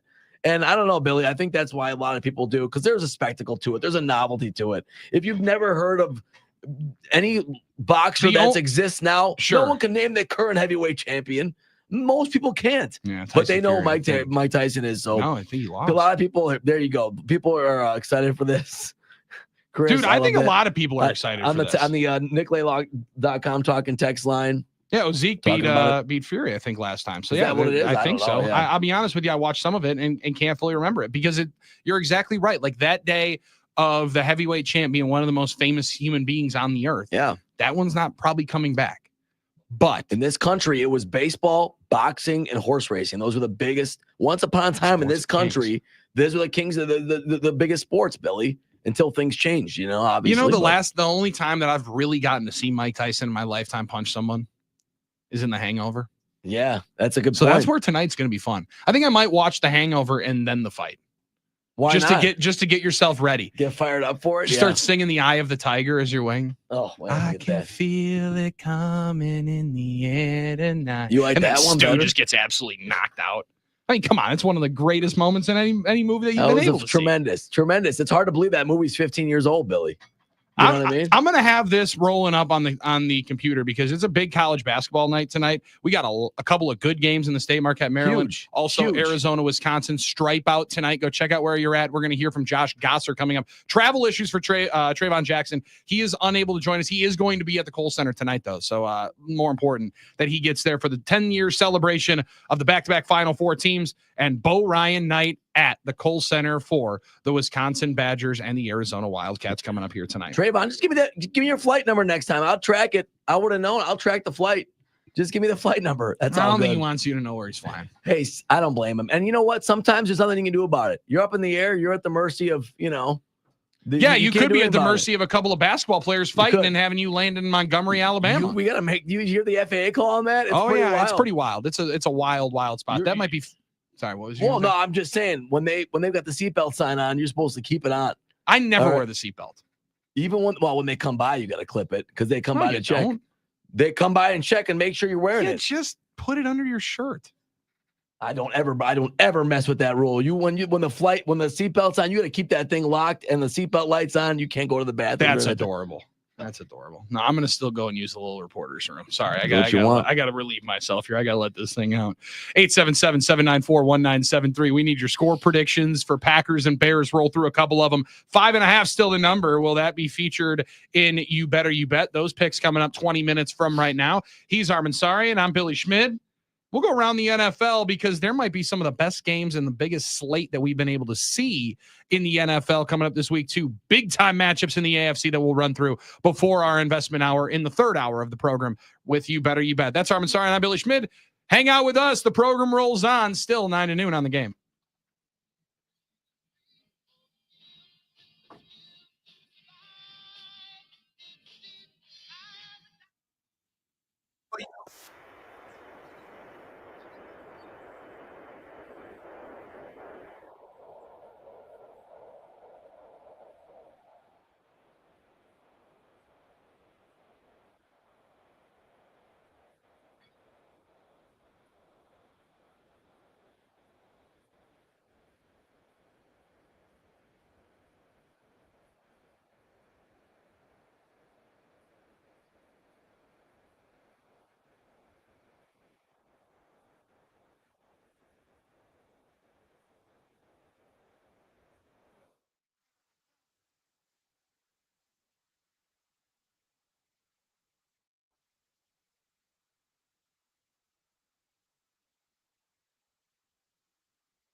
Welcome back to the program inside the Iron Jock Studios. That's Armin Sarian. I'm Billy Schmid. Tonight on the game, you're going to be able to get Badgers and Wildcats as Wisconsin hosts Arizona here tonight. Celebrate the Final Four team, celebrate Bo Ryan. Going to be an awesome atmosphere for everybody at the Kohl Center to enjoy. And also, you can enjoy Brian Butch and our guy Matt LePay on the call here tonight. Obviously, Badgers and Ducks coming up tomorrow at the camp.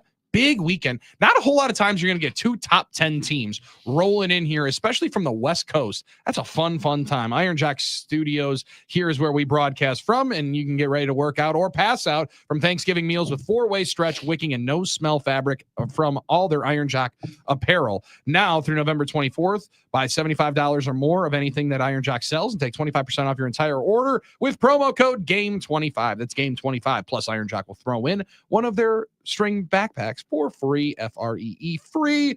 Go to ironjock.com for more details. That's ironjoc.com. We were joking about it with Matt LePay last night on the Football Feast, Armin, of rare to call, or it still feels weird calling Oregon, Wisconsin a Big Ten game. However, that's going to be our lot in life for quite some time. You don't generally think of Arizona as a Big 12 powerhouse. It's crazy. But man, Big 12 is quickly becoming, I think, potentially the best basketball conference in college basketball. And the way that Oregon has infused themselves into the Big Ten, making a case, especially this year, one of the best football conferences in all the league. Oh, no doubt about it. I mean, the Big Ten football-wise this year had, their top 5 teams. They've got the top end guys, right. Unlike, the SEC has more litany of teams that still have an opportunity right now. Yeah, and you're right about the Big 12 in basketball, but part of the problem there is, Billy, I don't know how much the casual fan is even following some of these conference moves now and knows what team is in what conference anymore,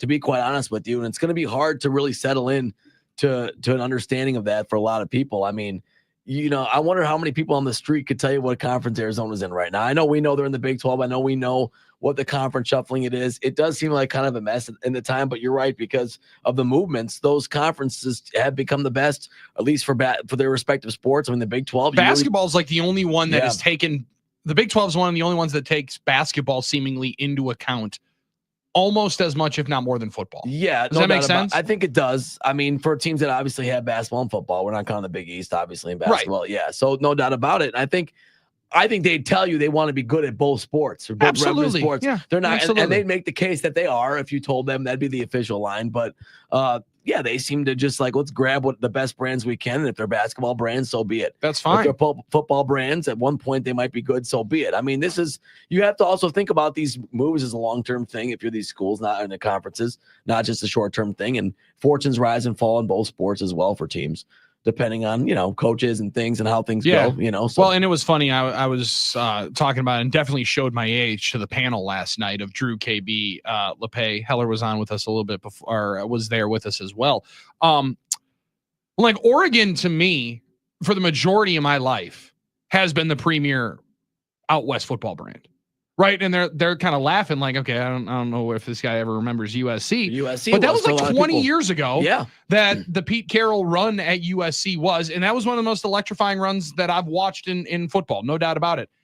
But then Chip Kelly rolled through with Oregon and the amount of money that they had. And I don't know that you probably through your college time and my high school time, Armin, there wasn't a whole lot cooler that you could be rocking than an Oregon sweatshirt. No, Oregon one of the 97 different variations that they had at that moment. Well, that was the other big thing. They had Nike. They had the cool uniforms. They had the variations that popped on television. And they're rolling right now, man. And they're playing great, obviously, right now. And they have been that brand. You're right. I mean, USC is the other one that a lot of people will point to. I mean, UCLA was one that was in early 90s and mid 90s was really good. But people hadn't talked about UCLA football any sort of significance for a number of decades now. So if that's just the way things go, Billy, it doesn't remind me. It's not too far off of my memory of when the mega Big East in basketball got plucked by the ACC. And everyone's like, well, the ACC is the premier college basketball brand, and they're going to come and take the best teams in the Big East. And they took Syracuse, and they took Louisville, and they took Pittsburgh. At the time, were dominant college basketball powerhouses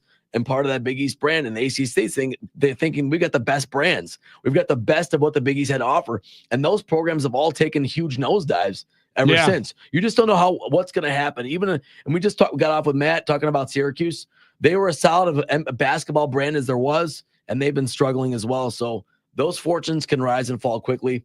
But you talk about it, and in football, yes, it's been Oregon out west for a while. Oh, We're still waiting for USC to figure themselves out. They have had some moments, but it hasn't been consistent. Oregon is all as advertised, rolling into the camp coming up tomorrow night. But it should be a lot of fun, man. Red out for the game coming up tomorrow night at the camp. And number one teams don't always roll in. I know we saw one earlier on this year, our number 4 team, and it wasn't all that great. However, 2 top 10 matchups or 2 top 10 teams rolling into Madison coming up this weekend. Also going to be watching this weekend. Now, this one coincides with Packers and Bears.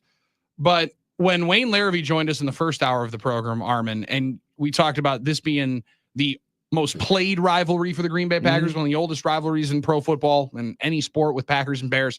He said probably didn't burn the brightest, doesn't burn the hottest right now. I think right now that could be Ravens and Steelers that you get to see for the top of the AFC North. And that is going to be a freaking slobber knocker going in Pittsburgh this weekend. I love that game. And it's one of my favorite rivalries to watch. And that one is going to be one that to end up grabbing the condensed version of after Packers OT. Oh, no doubt. I mean, two really good teams with 2 well-coached teams. These are like 2 of the longest tenured coaches in the NFL. Yeah. And you think about what Pittsburgh's done this year when a lot of people didn't expect much from them. And it's been pretty impressive. And that's always a good matchup. So that'll be a fun one to watch. It's a really good slate in general. Yeah. Really, I think this and weekend. obviously the one that everyone's got their eyes on is Kansas City, Buffalo. Kansas City goes to Buffalo. Is this where finally Kansas City ends up dropping a game? And they've dropped this one in the past in the regular season to Buffalo. Obviously, the playoffs have not gone that way. However, a lot of people seeing the same thing that it feels like that this game could be a little bit lower scoring than people anticipate. The number has dropped on the over-under on the total by like 2 full points. I think it opened at 47.5. Now it's down to 45.5. Both teams are missing certain players. Harrison Butker going to be out. He goes to IR for Kansas City. That's the best kicker in the league for a team that has won a bunch of 1-score games. That matters. And for Buffalo, they just announced right today that Dalton Kincaid will miss the game. So it's a fascinating one. I don't know if this is at all predictive or if everyone's just done trying to predict the Chiefs' playoff demise just because they drop a game in the regular season to somebody that they might end up playing. But Armin, I know there's going to be a bunch of people cheering for Buffalo this weekend. Well, yeah, I think there's a point where you get tired of any favorite, and the Chiefs are not an exception, right? People want to see the Chiefs lose eventually. The people are tired of the Chiefs. They're always trying to make excuses. Well, the refs help them and the Chiefs do this and that. Yeah, a lot of people are going to be cheering for Buffalo. They want to see this team being toppled maybe. But if you're a bettor, I don't see why you would ever not bet the Chiefs when you're getting points at this point. You just set it and forget it. It's one of those teams it's one of those things you don't think about. You see the line, you play it, and you just forget about it instead of trying to overthink it or outthink yourself. It is pretty crazy to think that the Chiefs are getting points, but they haven't been dominant looking this year. Even though they've won their games and you're at Buffalo. So I understand why. Doesn't matter how you look, man. This ain't a beauty pageant. That team goes and wins games. And they are maybe the best team on third down the NFL has ever seen. Like their third down conversion rate is historic. And it's not surprising that they're able to make those plays at the back end of the game. DJ, too bad, Chad. Yeah. Hey, man, what the heck? Are we not going to talk about Billy singing "In the Air" tonight by Phil Collins and calling it "Eye of the Tiger"? Yeah, I thought you that just was weren't weird. going to say anything to me. Well, I don't. You just weren't going to call me out on that. I'm not trying to do that. What are we doing? I don't know. I did at first. When did we try to heard it start wrong. being nice? No, at first I thought I heard it wrong. I thought I mixed something up, so I didn't want to put myself in that position. Damn, Dave Gasper's in the house. He didn't even say anything either. Oh, Dave doesn't. Dave. Nobody wanted to say anything to the dumb. Almost made ourselves in it. Bigger That's issue. all right, you're good. To the dummy coming up here messing up the '80s classic. Well, I didn't know with your maybe. I thought maybe you're going for something else there. I wasn't about to just jump on you there, and yeah, but I thought. When have you ever not jumped on that opportunity? Well, I'm just saying. That's what we do. I know that. I'm just saying. I thought maybe I crossed something up. Like I was remembering differently. And then you said I had a tiger, and then in the air, yeah. I didn't know. That's outstanding. Well, this segment was about to end and all this stuff. So you're like, I don't want to make fun of him. I don't want to yell that. That's fine. Oh, that is outstanding. Well, I just, yeah. All right. Pause. Did Billy just say the kicker is important to Kansas City, but not Green Bay? Okay, William. I don't know that was exactly what I had said. It definitely matters when you're talking about a guy who is the best kicker in football. Well, doesn't it seem like more kickers are getting hurt this year than ever before? That's what it feels like to me, or at least getting replaced. There are more kickers out there, Billy, wearing number 40 something than I've ever seen. Yeah, and I because know it makes sense. And I know if you're a kicker wearing a number in the 40s, you're not a real starting kicker in this league. You're not. Or the actual football players get the cool numbers. Billy, How about that? There are no really good established kickers wearing 40 something in this league. Nowhere. Maybe that'll change one day. You can't convince me that's a kicker number. Because the kickers that you're talking it's about a that replacement kicker number. No, because the kickers that you're talking about is the established ones. Yes. Got that number before they let real football players take the cool numbers in the single digits. When McManus came, they gave him a kicker number. 17's a kicker number. Yes. Any okay. You don't think What, it is? 1 through 18? 1 through 19 is a kicker number. 44 is not a kicker number. It is now, but it's never been a kicker number. And it's only going to be if they've run out of numbers totally. And nobody cares. Nobody cares what the kicker's wearing on the jersey number. I think some people notice it and say, "Why is there a kicker wearing an improper number?" Oh man. I don't like it. Okay, I don't have to like it. It's TK and weird. Grafton totally agree. Armin. Plus, I said Thanks. yesterday No the one practice cares, squad kicker Billy. is not. Yeah, If you let me get agrees. it out, I would be able to tell you what he actually agreed with, but that's fine. 877-794-1973. Let's get into You Better You Bet on the other side. Caller number 17, because that's a proper kicker number. I like Let's that. go caller number 17 for week 11, and You Better You Bet. One call, one text, two sets of picks that you need to eat with the guys in You Better You Bet. Coming up on the other side, hour 3, our investment hour starts right after this.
Welcome back. Hour 3 of the program is always our best one of the day. It's our investment hour, thanks to Potawatomi Sportsbook. And that's where coming up on Monday night from 6 to 8, it's the Green and Gold Legend Series with Matt Schneidman.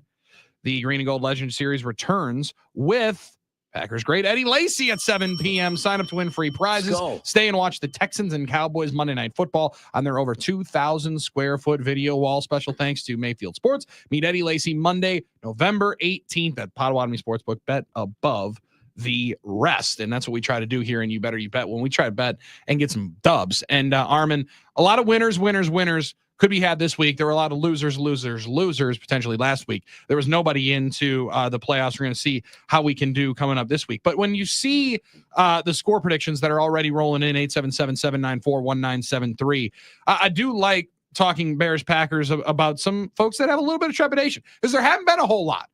B sent in, the last game is what worries me right now. The Packers played an undisciplined game against the Lions. Penalties, boneheaded plays in the secondary. What makes us think that they'll just roll over this Bears team? They need to clean up the penalties and the poor DB play, or they could certainly lose this game. Now, I do think part of that DB play gets cleaned up with two of the DBs playing, that being Jair Alexander and Evan Williams. Those could be two big-time additions for it. And the pressure that you should be able to get on Williams should aid those guys in the back end quite a bit. Oh, no doubt. I mean, not having those guys was the big issue. I mean, obviously that was a huge issue. So you get your best players in the field, and you get a totally different team. I mean, Jared Goff completes balls with better than anybody in this league right now. So that's one factor as well. And honestly, Billy, I get the rest of what he's saying. The Packers have not been, mistake-free or dominant or getting easy wins necessarily in those situations. So there's this assumption. I know Matt was talking about, we were talking with Matt, the Packers should win this game. This is a game that they should win. That's all true, but this is a week-to-week league. A lot of things could happen. The Packers have to play well to win. They have to play mistake-free to win. And that's always the case in this league. So I totally get that. But I think it does help to have those DBs back. I mean, they weren't on the field.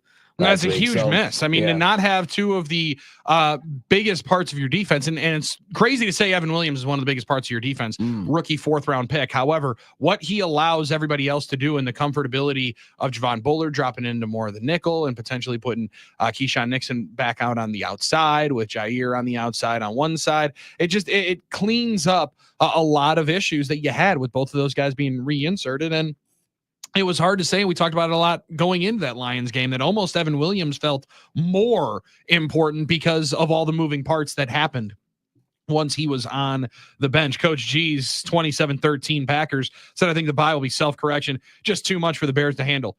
He said, look for 32 to have at least 7 carries when the Packers are up big. So he thinks that they're lighting that human victory cigar of Marshawn Lloyd as well. I liked it. I like the idea. I mean, I love the confidence that we could blow this team out. I think it's possible. I think if the Packers play their best game, they can. But these in this league, Billy, as you know, it's never as easy as it seems sometimes, and these games become close, and especially rivalry games. I think there's a chance this could be a grinder as well. Divisional games are always when you know a whole lot about the two teams, and you do know a decent amount about this Bears team. You don't know what exactly Thomas Brown's going to bring to the party, calling plays, and how different that potentially could be. It'll be fun to be able to watch and have roll off here throughout the day on Sunday, and you're going to hear all of the action right here on your home for Packers football, 97.3 The Game, the Packers Radio Network. I'll be doing Packers OT with Drew Olson after, and Armin Sarian will be slaving away, executive producer of the Packers Radio Network, just dominating all of the sound and the game broadcast that you get to hear right here on your home for Packers football. All right, let's get into it. We got 2 picks to make. We got a text. We got a call. We got the winners from this side of the equation. We got a lot of work to do at the Potawatomi Sportsbook, so we better get after it right now.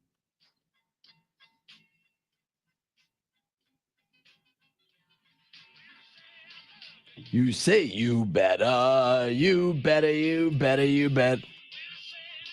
You say you better, you better, you better, you bet. Bet your life. There it is. All right.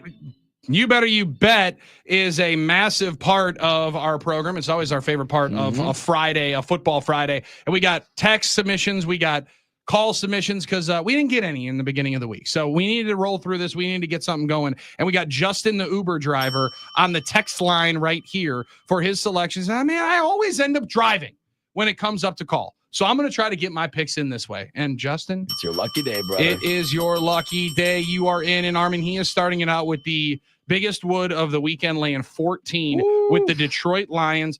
The Kitties get Mac Jones and the Jacksonville Jaguars, who put up a heck of a fight against the Minnesota Vikings. Lions bringing that huge redwood into this game with -14. Why is it red?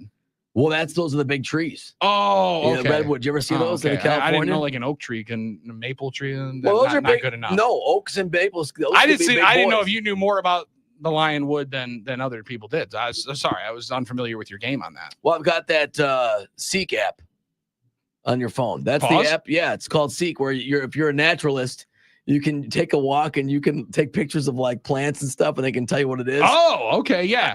That's what it is. I downloaded it. I never used it. I thought I was gonna. I needed more space in my phone. That's not Yeah, neither then here just nor delete there. it. Yeah, you'll be all good. But the fact is, Billy, the redwood tree, those are the big ones, and that's what the Lions are bringing into this one. Now, if they can swing it around, they might cover this thing. You know what I mean? You okay? Swinging their redwood around. Well, doesn't I'm mean just the Detroit saying, it's a Lions lot will of try wood. to do it. It is a lot of wood. It's also a lot of wood for another NFC North team. 14 As points. Come the on. Minnesota Vikings are laying 6. Justin going to take the Vikings that. on the road in Nashville against the Tennessee Titans. Also rolling in with the Buffalo Bills -2 at home. Now, Crazy. the trends would suggest that this is not exactly the team to fade in an underdog role, as Pat Mahomes 12-1-1 against the spread as an underdog in his career. And if you remember correctly, they were an underdog in their last 3 games of the 2023 season, and they ended up winning all 3. When life teaches you a lesson, you choose to learn it or you choose not to. That's all I'm going to say. However, the only loss against the spread came as an underdog in 2022 against the Buffalo Bills in the 24-20 game. Yeah, So it's also true. could be something. Could be one to watch here. And both teams coming in a little bit banged up. Very fascinated to watch that one. All right. Justin also is rolling in with the Texans on Monday Night Football, laying 7 at Jerry World. No problem with the sun. But what about the moon? That's what Jerry Jones wants to know. That's where Justin is rolling with the Houston Texans, laying the 7 points. And he's locking in, not surprising, the Green Bay Packers. Oh, let's go. I think there's going to be quite a few different locks of the Green Bay Packers. There were a ton on the text line. Justin, the Uber driver, is in with his selections for You Better, You Bet. And now we get into the call side of the NicolaLaw.com talking text line, 877-794-1973. It's Danny P in the Shaw. He's up with us on Still 9 to Noon with Sarian and Schmidt. Danny P, appreciate you calling in. Appreciate you playing. Where are you headed first with this initial selection for Week 11? Detroit. Giving up that redwood. Oh, Giving my the goodness. redwood up, laying 14 with the Detroit Lions. All right, we can't let Armin Sarian get in any more issues with the FCC talking about wood in that game. So, Danny those P, are why don't we just go to the next Huge pick? trees. That's all I'm Yeah, saying. huge trees. That's what it is. What's your next pick, Danny? Taking the Browns over the Saints. Ooh, he's taking the Cleveland Browns Yeah. in the Superdome against somebody that could coach the Browns in Darren Rizzi, plugging them toilets before the game. Some are saying this is the Jameis Winston revenge game going down to the New Orleans Saints. Should be a lot of fun for that one. It should be. It's an interesting game, obviously, because they're going on the road, and this is a straight up even pick 'em here. There's no half point or anything like that.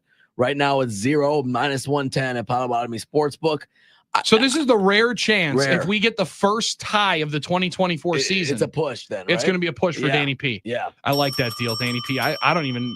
He protected himself. I'm going with to be that. completely honest with you. I don't want anybody to win now. I want this thing to actually end in a tie so we can get our first push of the 2024 season. All right, man. What's your next pick?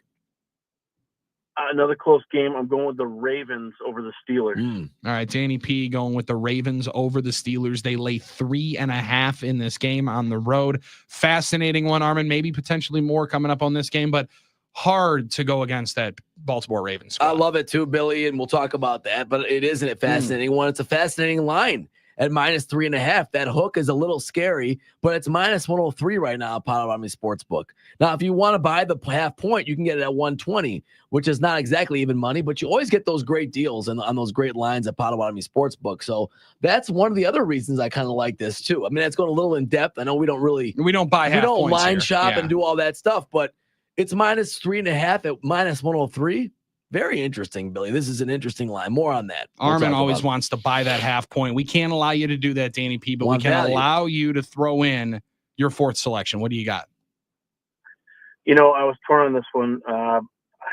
I wound up taking the Jets over the Colts. I had a different game in mind, but I'm finding it hard to believe that they're going to be able to hold down the new Green Bay Jets. So I'm thinking they're going to pull off this victory this week. Give me the Jets. All right, taking New York, laying 4. I like it, Danny P. I also like the fact Anthony Richardson going to be back under center for the Indianapolis Colts. We talked about quarterback development a lot with Wayne Larrivee earlier in the program, Armin. For that young man to develop, he's going to have to play, and they're going to play him against a team that their defense for the New York Jets, not nearly as daunting as people had said all offseason long, it feels like. No, it really hasn't turned out. I mean, if you remember, I predicted them really to have a great year, and that was one of the main reasons, and it hasn't happened still. It's going to be an interesting game, I think. I mean, the Jets haven't looked great at all either. No. -4. Could they win and not cover? I could see that too. What will Anthony Richardson give us? We have no idea. We're at this point. So it could work out for you, Danny, but I don't know. They've been good, not great at that side of the ball. They were really good enough to get their coach fired, which is still a puzzling thought of here. All right, Danny, what's your last pick here? And is this one the lock of the week for you? But before I get to that, I think Richardson's going to bring with him a pillow and a blanket because he's tired.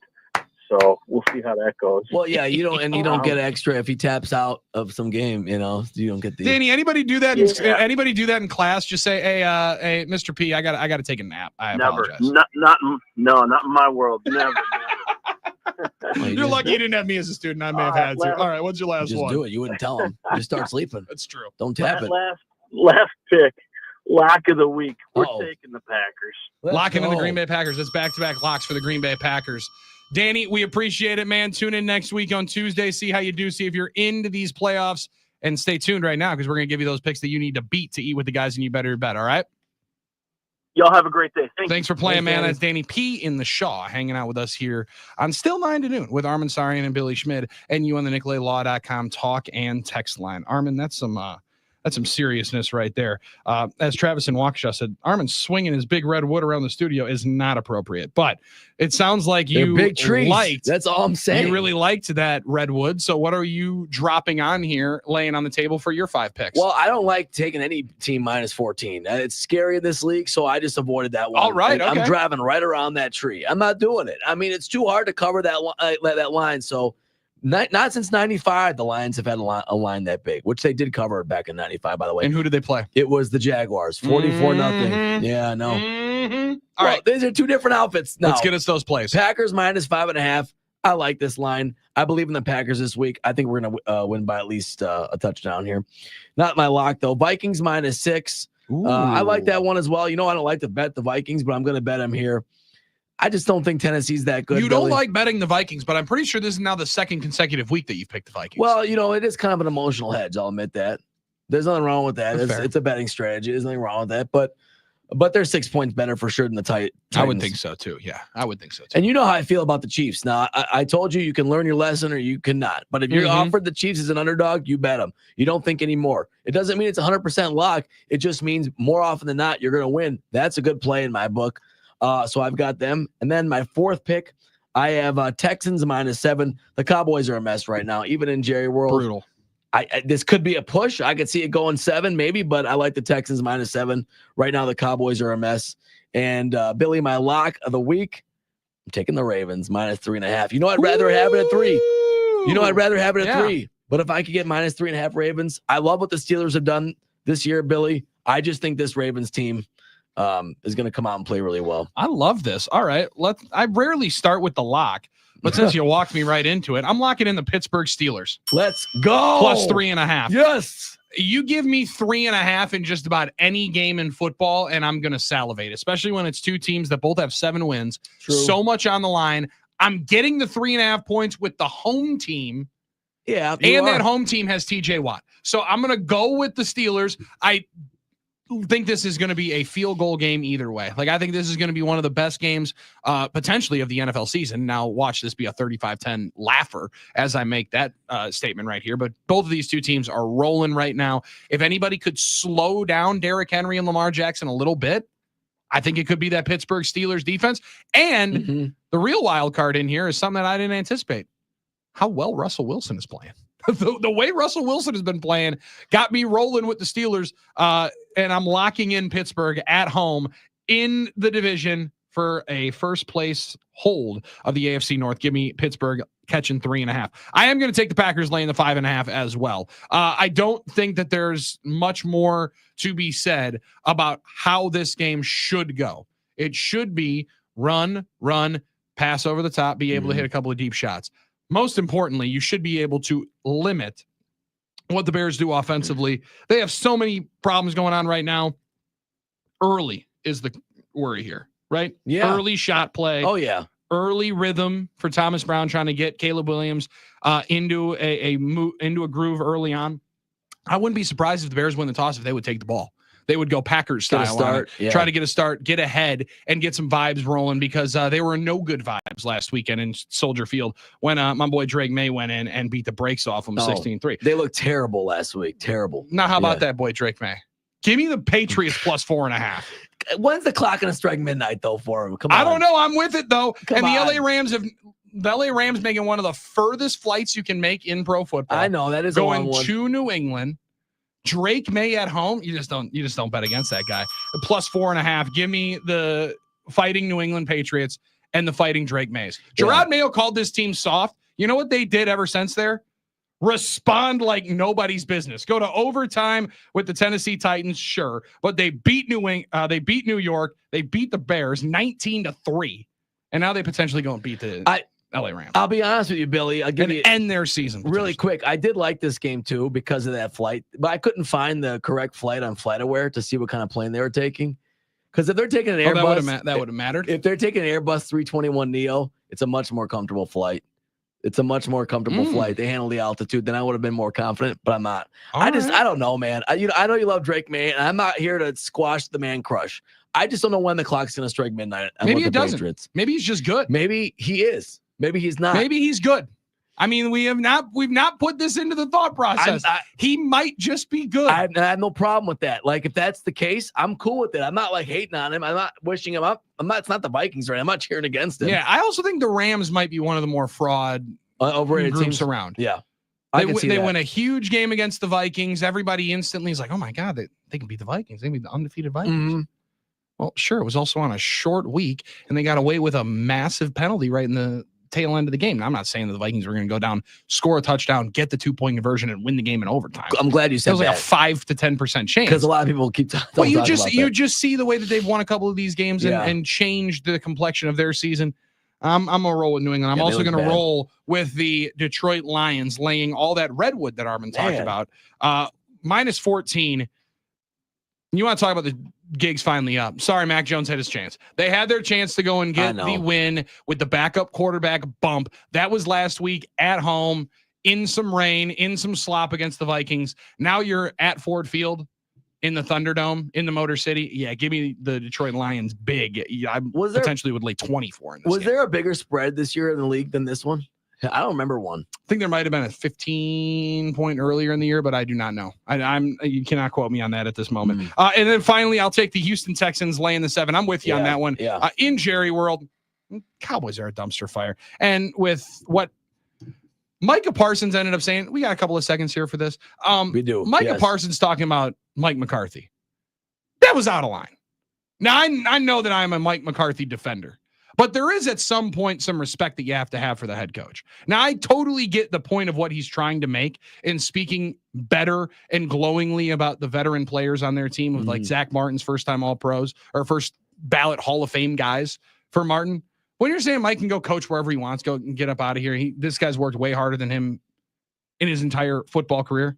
That's just out of line. But listen, that's where certain guys are going to roll. And that's where the Dallas Cowboys are right now. They got one of their star players who, it's also interesting when you're making comments like that and not really playing all of those games, but very interesting. I don't like any of the smell going on with the Dallas Cowboys. Give me the Houston Texans winning big in the battle for Texas. Yeah, I like that too, Billy. And it's kind of a mess down there. It's, Mike McCarthy, in my opinion, has done enough to build enough equity to incur respect in this league. I just believe that. I've always believed it. So I didn't like that either. I did. I I didn't. like Chris in the bend. He goes, "Good thing you guys didn't take my picks because Billy just stole all of them." That's what actually he did, Chris, let's What- go. What you don't know is Smart guy. He tails you every week. He tails your picks. What you don't know that. That's Huh? actually what he does. Now the jig is up. I like Billy, by the way, that we have opposing locks. It makes it more fun. Oh, that's gonna make I- that game a lot. I of fun. also like when we have the same ticket because that's a lot of fun too. Cheer for the same outcome. yeah, like cheer for the I don't know, Montreal Canadiens to not score an empty netter with 48 seconds to go. It's exciting to be rowing in the same boat, but it's also gonna be a lot of fun to be cheering, to be watching this game because we both have opposing locks. Like I told you, I'd rather have it at -3, but I can't do that in this game, even though I can do it in real life. I'm not gonna do it in what we do, which is fine. Yeah, Justin, the Uber driver's putting out a pretty good statement here. Now you did pick the Kansas City Chiefs. Now you did say you just take the Chiefs. They're an underdog. You just roll with it. And System. Justin, the Uber driver, you don't pick against the Bills the weekend of Shanna Quinn's wedding day. Well, yeah, I know that's true. It's gonna be a big night. I did be a not big think night. about that part of it. Yeah, it's gonna be a big night. Well, she might be disappointed in my pick, but I think she's gonna have be to very do it. disappointed. I don't think she heard it though. No, So I don't think don't you're think so. okay. I do think she's a little bit busier today. it's- Congratulations, Shanna. Congratulations, Shanna. We're very happy for you Congratulations, guys. Shanna. Probably the last thing she's thinking about is my pick today. Saying this son of a We're gonna uninvited. she's gonna ruin the whole weekend. It's too late. I put my order in for what I'm eating. What did you get? Chicken? Whatever they had. Whatever it was. I don't remember. There's multiple options of whatever you have. I can't You remember. could be like me where I just always mark multiple boxes and see. and see what happens. Yeah. You're that guy. Well, there You're might that be a guy. chance they throw both on there. I don't know. You're probably the guy that waits till the last day to get the RSVP in, right? Hands down. Yeah, hands down. I'm always forgetting about You're that. making them RSVP. text you. Did you forget? By the way, I was looking for your RSVP. Oh, sorry about that. If that's not handled by my wife, there's I know. very, very good possibility we're not going. Why do you think I agree with you? Why do you think I just said I don't remember what I put down? Yeah. Laura put it down. I don't remember. TK and I hope Grafton, you got Billy a doing some card. high knees in the studio supporting Russ. Hey, I would because we gotta loosen this thing up. We When's gotta the clock get gonna ourselves strike ready to go. midnight for that one too? Hmm. Is Russ gonna do this all year? I'm not hating on him. I'm just Mr. asking. Unlimited's feeling himself right now, man. He's playing good ball. Exactly. Good ball with those Right folks now. there in Pittsburgh. He played some good ball last year. Sean Payton just hated him. Okay, His you're numbers right. were pretty good They last were year. they were pretty good. I'm Sean not saying Payton you're just wrong. despised him, which for whatever reason, whatever floats your boat. Maybe he not a Sierra fan. All right. 877-794-1973. We're back after this. Josh Gosser, all-time winningest Wisconsin Badgers basketball player, member of the Final Four teams, played for Bo Ryan. He joins us on the other side, discuss the celebration tonight at the Kohl Center. Excited for this, and Armin's going to play nice when Josh Gosser joins the program right after this on The Game.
Bo Ryan tribute night tonight as he goes into the Naismith Memorial Basketball Hall of Fame. Already went in as he was inducted October 12th, 13th in the events in Connecticut, Massachusetts. Billy Schmidt alongside Armin Sarian back with you here as tonight at the Kohl Center will be a very, very special night. They'll honor those final four teams that Bo coached. And when you do go through the laundry list of accolades for Coach Ryan, setting the university record for 360 plus wins at Wisconsin, authoring the best winning percentage in Big Ten history at Wisconsin, 3 national titles for the Pioneers at UW Platteville, just one of the most accomplished basketball coaches of all time. And Armin, when I was down in Arizona for the Final Four this year with Brian Butch, that's when we ended up finding out that Coach Ryan was going in, and we had Will Ryan was there as he was bouncing around. Like, it was a cool day to be able to know that they were finally getting it right, and to know how many players and people Coach Ryan impacted as a coach at the Division III, lower Division I, Big Ten at the University of Wisconsin. Like, being able to impact that many lives, truly remarkable, the basketball life that he's lived. And I'm excited for them to hang a banner in the rafters for him here tonight. It was really fitting that his career ended the way it did, with the pinnacle moment, no doubt. D1, 2 Final Fours, the national title appearance, obviously going down to the wire in the championship game. But his career was and is so much more than just that. And even just his career in Wisconsin, we talk about what he did at the D3 level. When you talk about even the years he at UWM and before he transitioned over to Madison were really good. And he was a consistent winner and a consistent program builder. And there was a thought, for Badger fans and Badgers basketball, when Stu Jackson, Dick Bennett took over in the 90s, that they had finally turned this ship around in terms of Badger basketball. It had been a long time since they made the tournament before 94. Dick Bennett, of course, had the Final Four run. And then it was, is it going to be, is that period going to be over, that period of success, once Dick moved on and once the next guy comes in? And Bo just took that and expounded upon it and made it even better and better, and taking the program to heights that were just not seen before during that at that point or any other point before. So it's really impressive what he did. And Billy, in a sport and in a college basketball ecosystem that was really stacked against a program like Wisconsin, he had to get the right guys, he had to develop the right guys, and he had to use a correct system. And they were always the toughest out for anybody during his time. That's the biggest compliment you could tell him, is like, you can never count on beating the Badgers, and you never did. And to be a consistent perennial tournament team the way they were, consistent winner, Big Ten champions, Big Ten contenders, and then finally capping it off with his pinnacle teams, his crowning achievements, those Final Four. That's the coolest part, that it does end right there. And obviously, there were back and forth and thoughts and doubts. And I still think one of my favorite parts of watching Coach Ryan, and obviously he was the coach in my earliest parts of watching Badgers basketball, that dude on the sideline squatting next to players during the game is still like the iconic just picture in my head of Coach Ryan. And if you're Brian Butch and you just bricked a 26-footer you have to look over and you know coach. that they're walking you over and he's sitting down and then he comes and squats right next to you. Yeah. That's got to be one of the worst feelings of all time as a player. Yeah. Like, I just would always watch that, and he's such an intimidating presence. But then you're in a couple interactions that I've been lucky enough to have with him. He's obviously one of the nicest guys that you'll ever meet. But you just see it in that moment, know that he was going to rip these cats during film the next day. But even worse, I'm just going to sit right there. I'm just going to watch the game right next to you. Just stew on a little bit. The tie's hanging there. The tie's hanging there. You're watching it. But the thing about that, I always said to myself, well, you never know. Maybe he's giving Butchie or whoever it is little encouragement. Words of encouragement. Little encouragement, yeah. And it's possible. There absolutely was some encouragement in there. You break them down, you build them up, both ways. No doubt about it. So. That squat was always my favorite thing. And I'll be honest with you, it is one of the more intimidating things. If you're playing in a basketball game and all of a sudden you see that coach just beautiful gray head of hair just squatting next to one of the players on the sideline, you knew it was going down. You did. You knew it was going down. A dangerous spot for you. But I think what was impressive about his career, and I'm gonna say this with limited. I know we've been talking to players all day. We're hoping to reach Josh Gossler at some point. Yep. Is that he had this? There was this idea of Bo, because his teams were so disciplined and his teams were so prepared all the time, that he was a strict disciplinarian. And maybe that's true. But I think near the end of his career, especially when he had these great players, Frank and Sam and Bronson, all these guys, Sam's talked about in the past. There was this idea that they were so structured on the court, running the swing all the time. He goes, we played motion that whole time. I mean, Yeah. we were playing free that whole time. We played off each other. It wasn't this strict swing offense that everyone assumed. Just because Bo had come up and established that system, when he had the right players, he loosened the leash on those guys. And because of that, they were at their best. He trusted those guys to be their best. So, it says a lot about Bo's coaching acumen as well that I think people don't realize. And Butch has talked about this a lot. That when the right guys were there and the right time was there, he knew when to take the governor off a little bit on these guys and let them do their thing. As the kids would say now, let them cook. Right? Yeah, let them cook. And Yeah. I mean, like, you do think of some of these players, and obviously Josh Gosser from the state of Wisconsin, Sam Decker from the state of Wisconsin. Like, you start stacking up the amount of homegrown guys that were a part of this, and then obviously Frank the Tank comes in and becomes the best player in college basketball and develops into that in his final 2 years. But, like, you could tell that there was the momentum that they could, because 7 Big Ten titles, right? It's not like they were slouches. No, However, that's a lot you of them. mention it though, of like not being able to get, because Butchie jokes about this when we're at the Final Four. It's like I'm starting to like hate March, because the only thing people talk about when they talk about the players and the teams that you had, those are some great teams. You just were unable to get to 4+ wins in March. That to be able to do that at the back end, I understand that's why people are going to talk about, but you are going to forget some really, really awesome squads that they had in there and some historic players in Badger history. Well, no doubt. And I think I understand what Butch is saying there, because there's so much more to the season and much more to a team than just what happens in March in a tournament, in a single elimination tournament. Oh, yeah. Obviously, that's what we care about. That's what we focus on.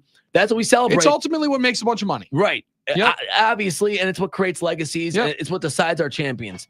But there's a body of work months before that in a great season, the dog days of December and January and February, that people forget about, and it's like teams are much more than that. And I know a lot of Bo's teams were much more than what ultimately happened in the tournament. There was plenty before the Final 4 years. There was plenty of, well, we should have gone farther with this team. We shouldn't have lost to, Cornell or pick some of the upsets. Mm-hmm. But that's part of the game. That's part of what makes the tournament great. And it's part of what made the story even better when he finally broke through and got those, because there was part of that for a long time. But it didn't take away from the great teams he had and the great players he had. And the program was always there and its strength that built to those moments. It's a special day, and hopefully Josh Gosser can stop by the Mike Heller show and drop some of those stories as well, because, listen, they're going in and out of so many different meetings and celebrations and luncheons. Oh, it's a whirlwind, of course. Also, when you get to hang out with the guys that you spent all this time with, that's it. I thought it was awesome hearing Matt talk about it, where we're going into the final game, going into the national title game. You're like, kind of sad. I know this is the last game. Those dudes spent more time together than, it's not hyperbolic, any other Wisconsin basketball team in the last 30, 40 years. They spent the most going time on together. those runs together. Like, that is a sweet reunion. And I imagine that there is a whole lot of fun being had between those young men who are just going to be reliving some absolute glory days there in Madison tonight, maybe last night, maybe tomorrow night. They're going to have themselves a very, very fun weekend, and well-deserved for the trip that they took Badgers fans on. For a long time. And they should. It's And awesome. you hear players when they have reunions of all championship teams say that over and over again, Billy, is that Like the Marquette reunion night when they got D-Wade got them all the jackets and everything. in the moment, caring about the game and winning and accomplishing a trophy or a championship or a ring, that matters a lot in the moment when you're playing. That's the dream. That's what you play for. But you really realize that when you do that, and players have said this a lot, the real prize is the fact that you're bonded with that team now forever. Amen. And you're bonded with that group. And in years to come, the reunions, seeing each other, connecting through, with your families as you grow older, having that bond, that brotherhood, that's the real prize of that, Totally right? is. That you're connected and that bond is unbreakable, inseparable, and lasts forever because you're connected by that accomplishment that you earned. I mean, it's kind of crazy to think about it. There are teams out there that didn't accomplish that are probably just as close. Oh, sure. But we don't think about But you won't that, think about them. and we don't attach that, and they're not brought together as much for organized ceremonies. Yeah. I mean, you think about teams that made the Elite Eight that maybe were one game from a Final Four. You almost say like you're 15 minutes away from being able to be united the rest of your Being life. all timers. And that's kind of being brought back for generations. and that's kind of what's crazy about it. So kudos to this team that did it twice. How hard is that to do? You do it once, but to be able to repeat when the target's on your back, to make it all the way back. And it's when you just- have to change what you got going of the motto had been, no one believes in us. LePay was talking about it yesterday. Like, you can tell yourself that. It's not right. Everybody was picking them. I think they were favored in almost every one of their games that year. Rightfully so. They were a top 10 team pretty much all year long. Like you can roll to that, but there's only so much that it can eat. How about Aaron in Carolina? Love this one. Listening to Armin praise Badgers is like hearing Ditka have to praise the Packers. These principles are true and they earned it. And I can't believe it's been 10 years, honestly, Billy. It is crazy, man. It's crazy run. It's a crazy time. That's Armin Starr, and I'm Billy Schmidt. We'll round third, head for home, and we'll hand it off to Mike Heller in about 15 minutes from right now here on The Game.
Big Football Friday on the game. Armin Sarian's right there. I'm Billy Schmidt, and coming up in a matter of moments, 10 minutes away when we hand it off to the Mike Heller Show, they're going to be live from Bucky's Locker Room, a fantastic Friday spot to be when number 1 Oregon rolls into Camp Randall this weekend. Should be a fantastic one. Our game day coverage will start at 2:30 with the Bruiser and Reed Magnum, and then Mike Heller will take over at 4:30, hand it off to Matt and Mark for the call, and then myself and Lance Allen will preside over the Badger football postgame show tomorrow night from Camp Randall. And there's a couple of final home games here for the Badgers. This one, obviously, and then the Black Friday game against Minnesota for the Axe game. Two very much more, I guess, fair games to judge the health of Badgers football on, Armin. Absolutely.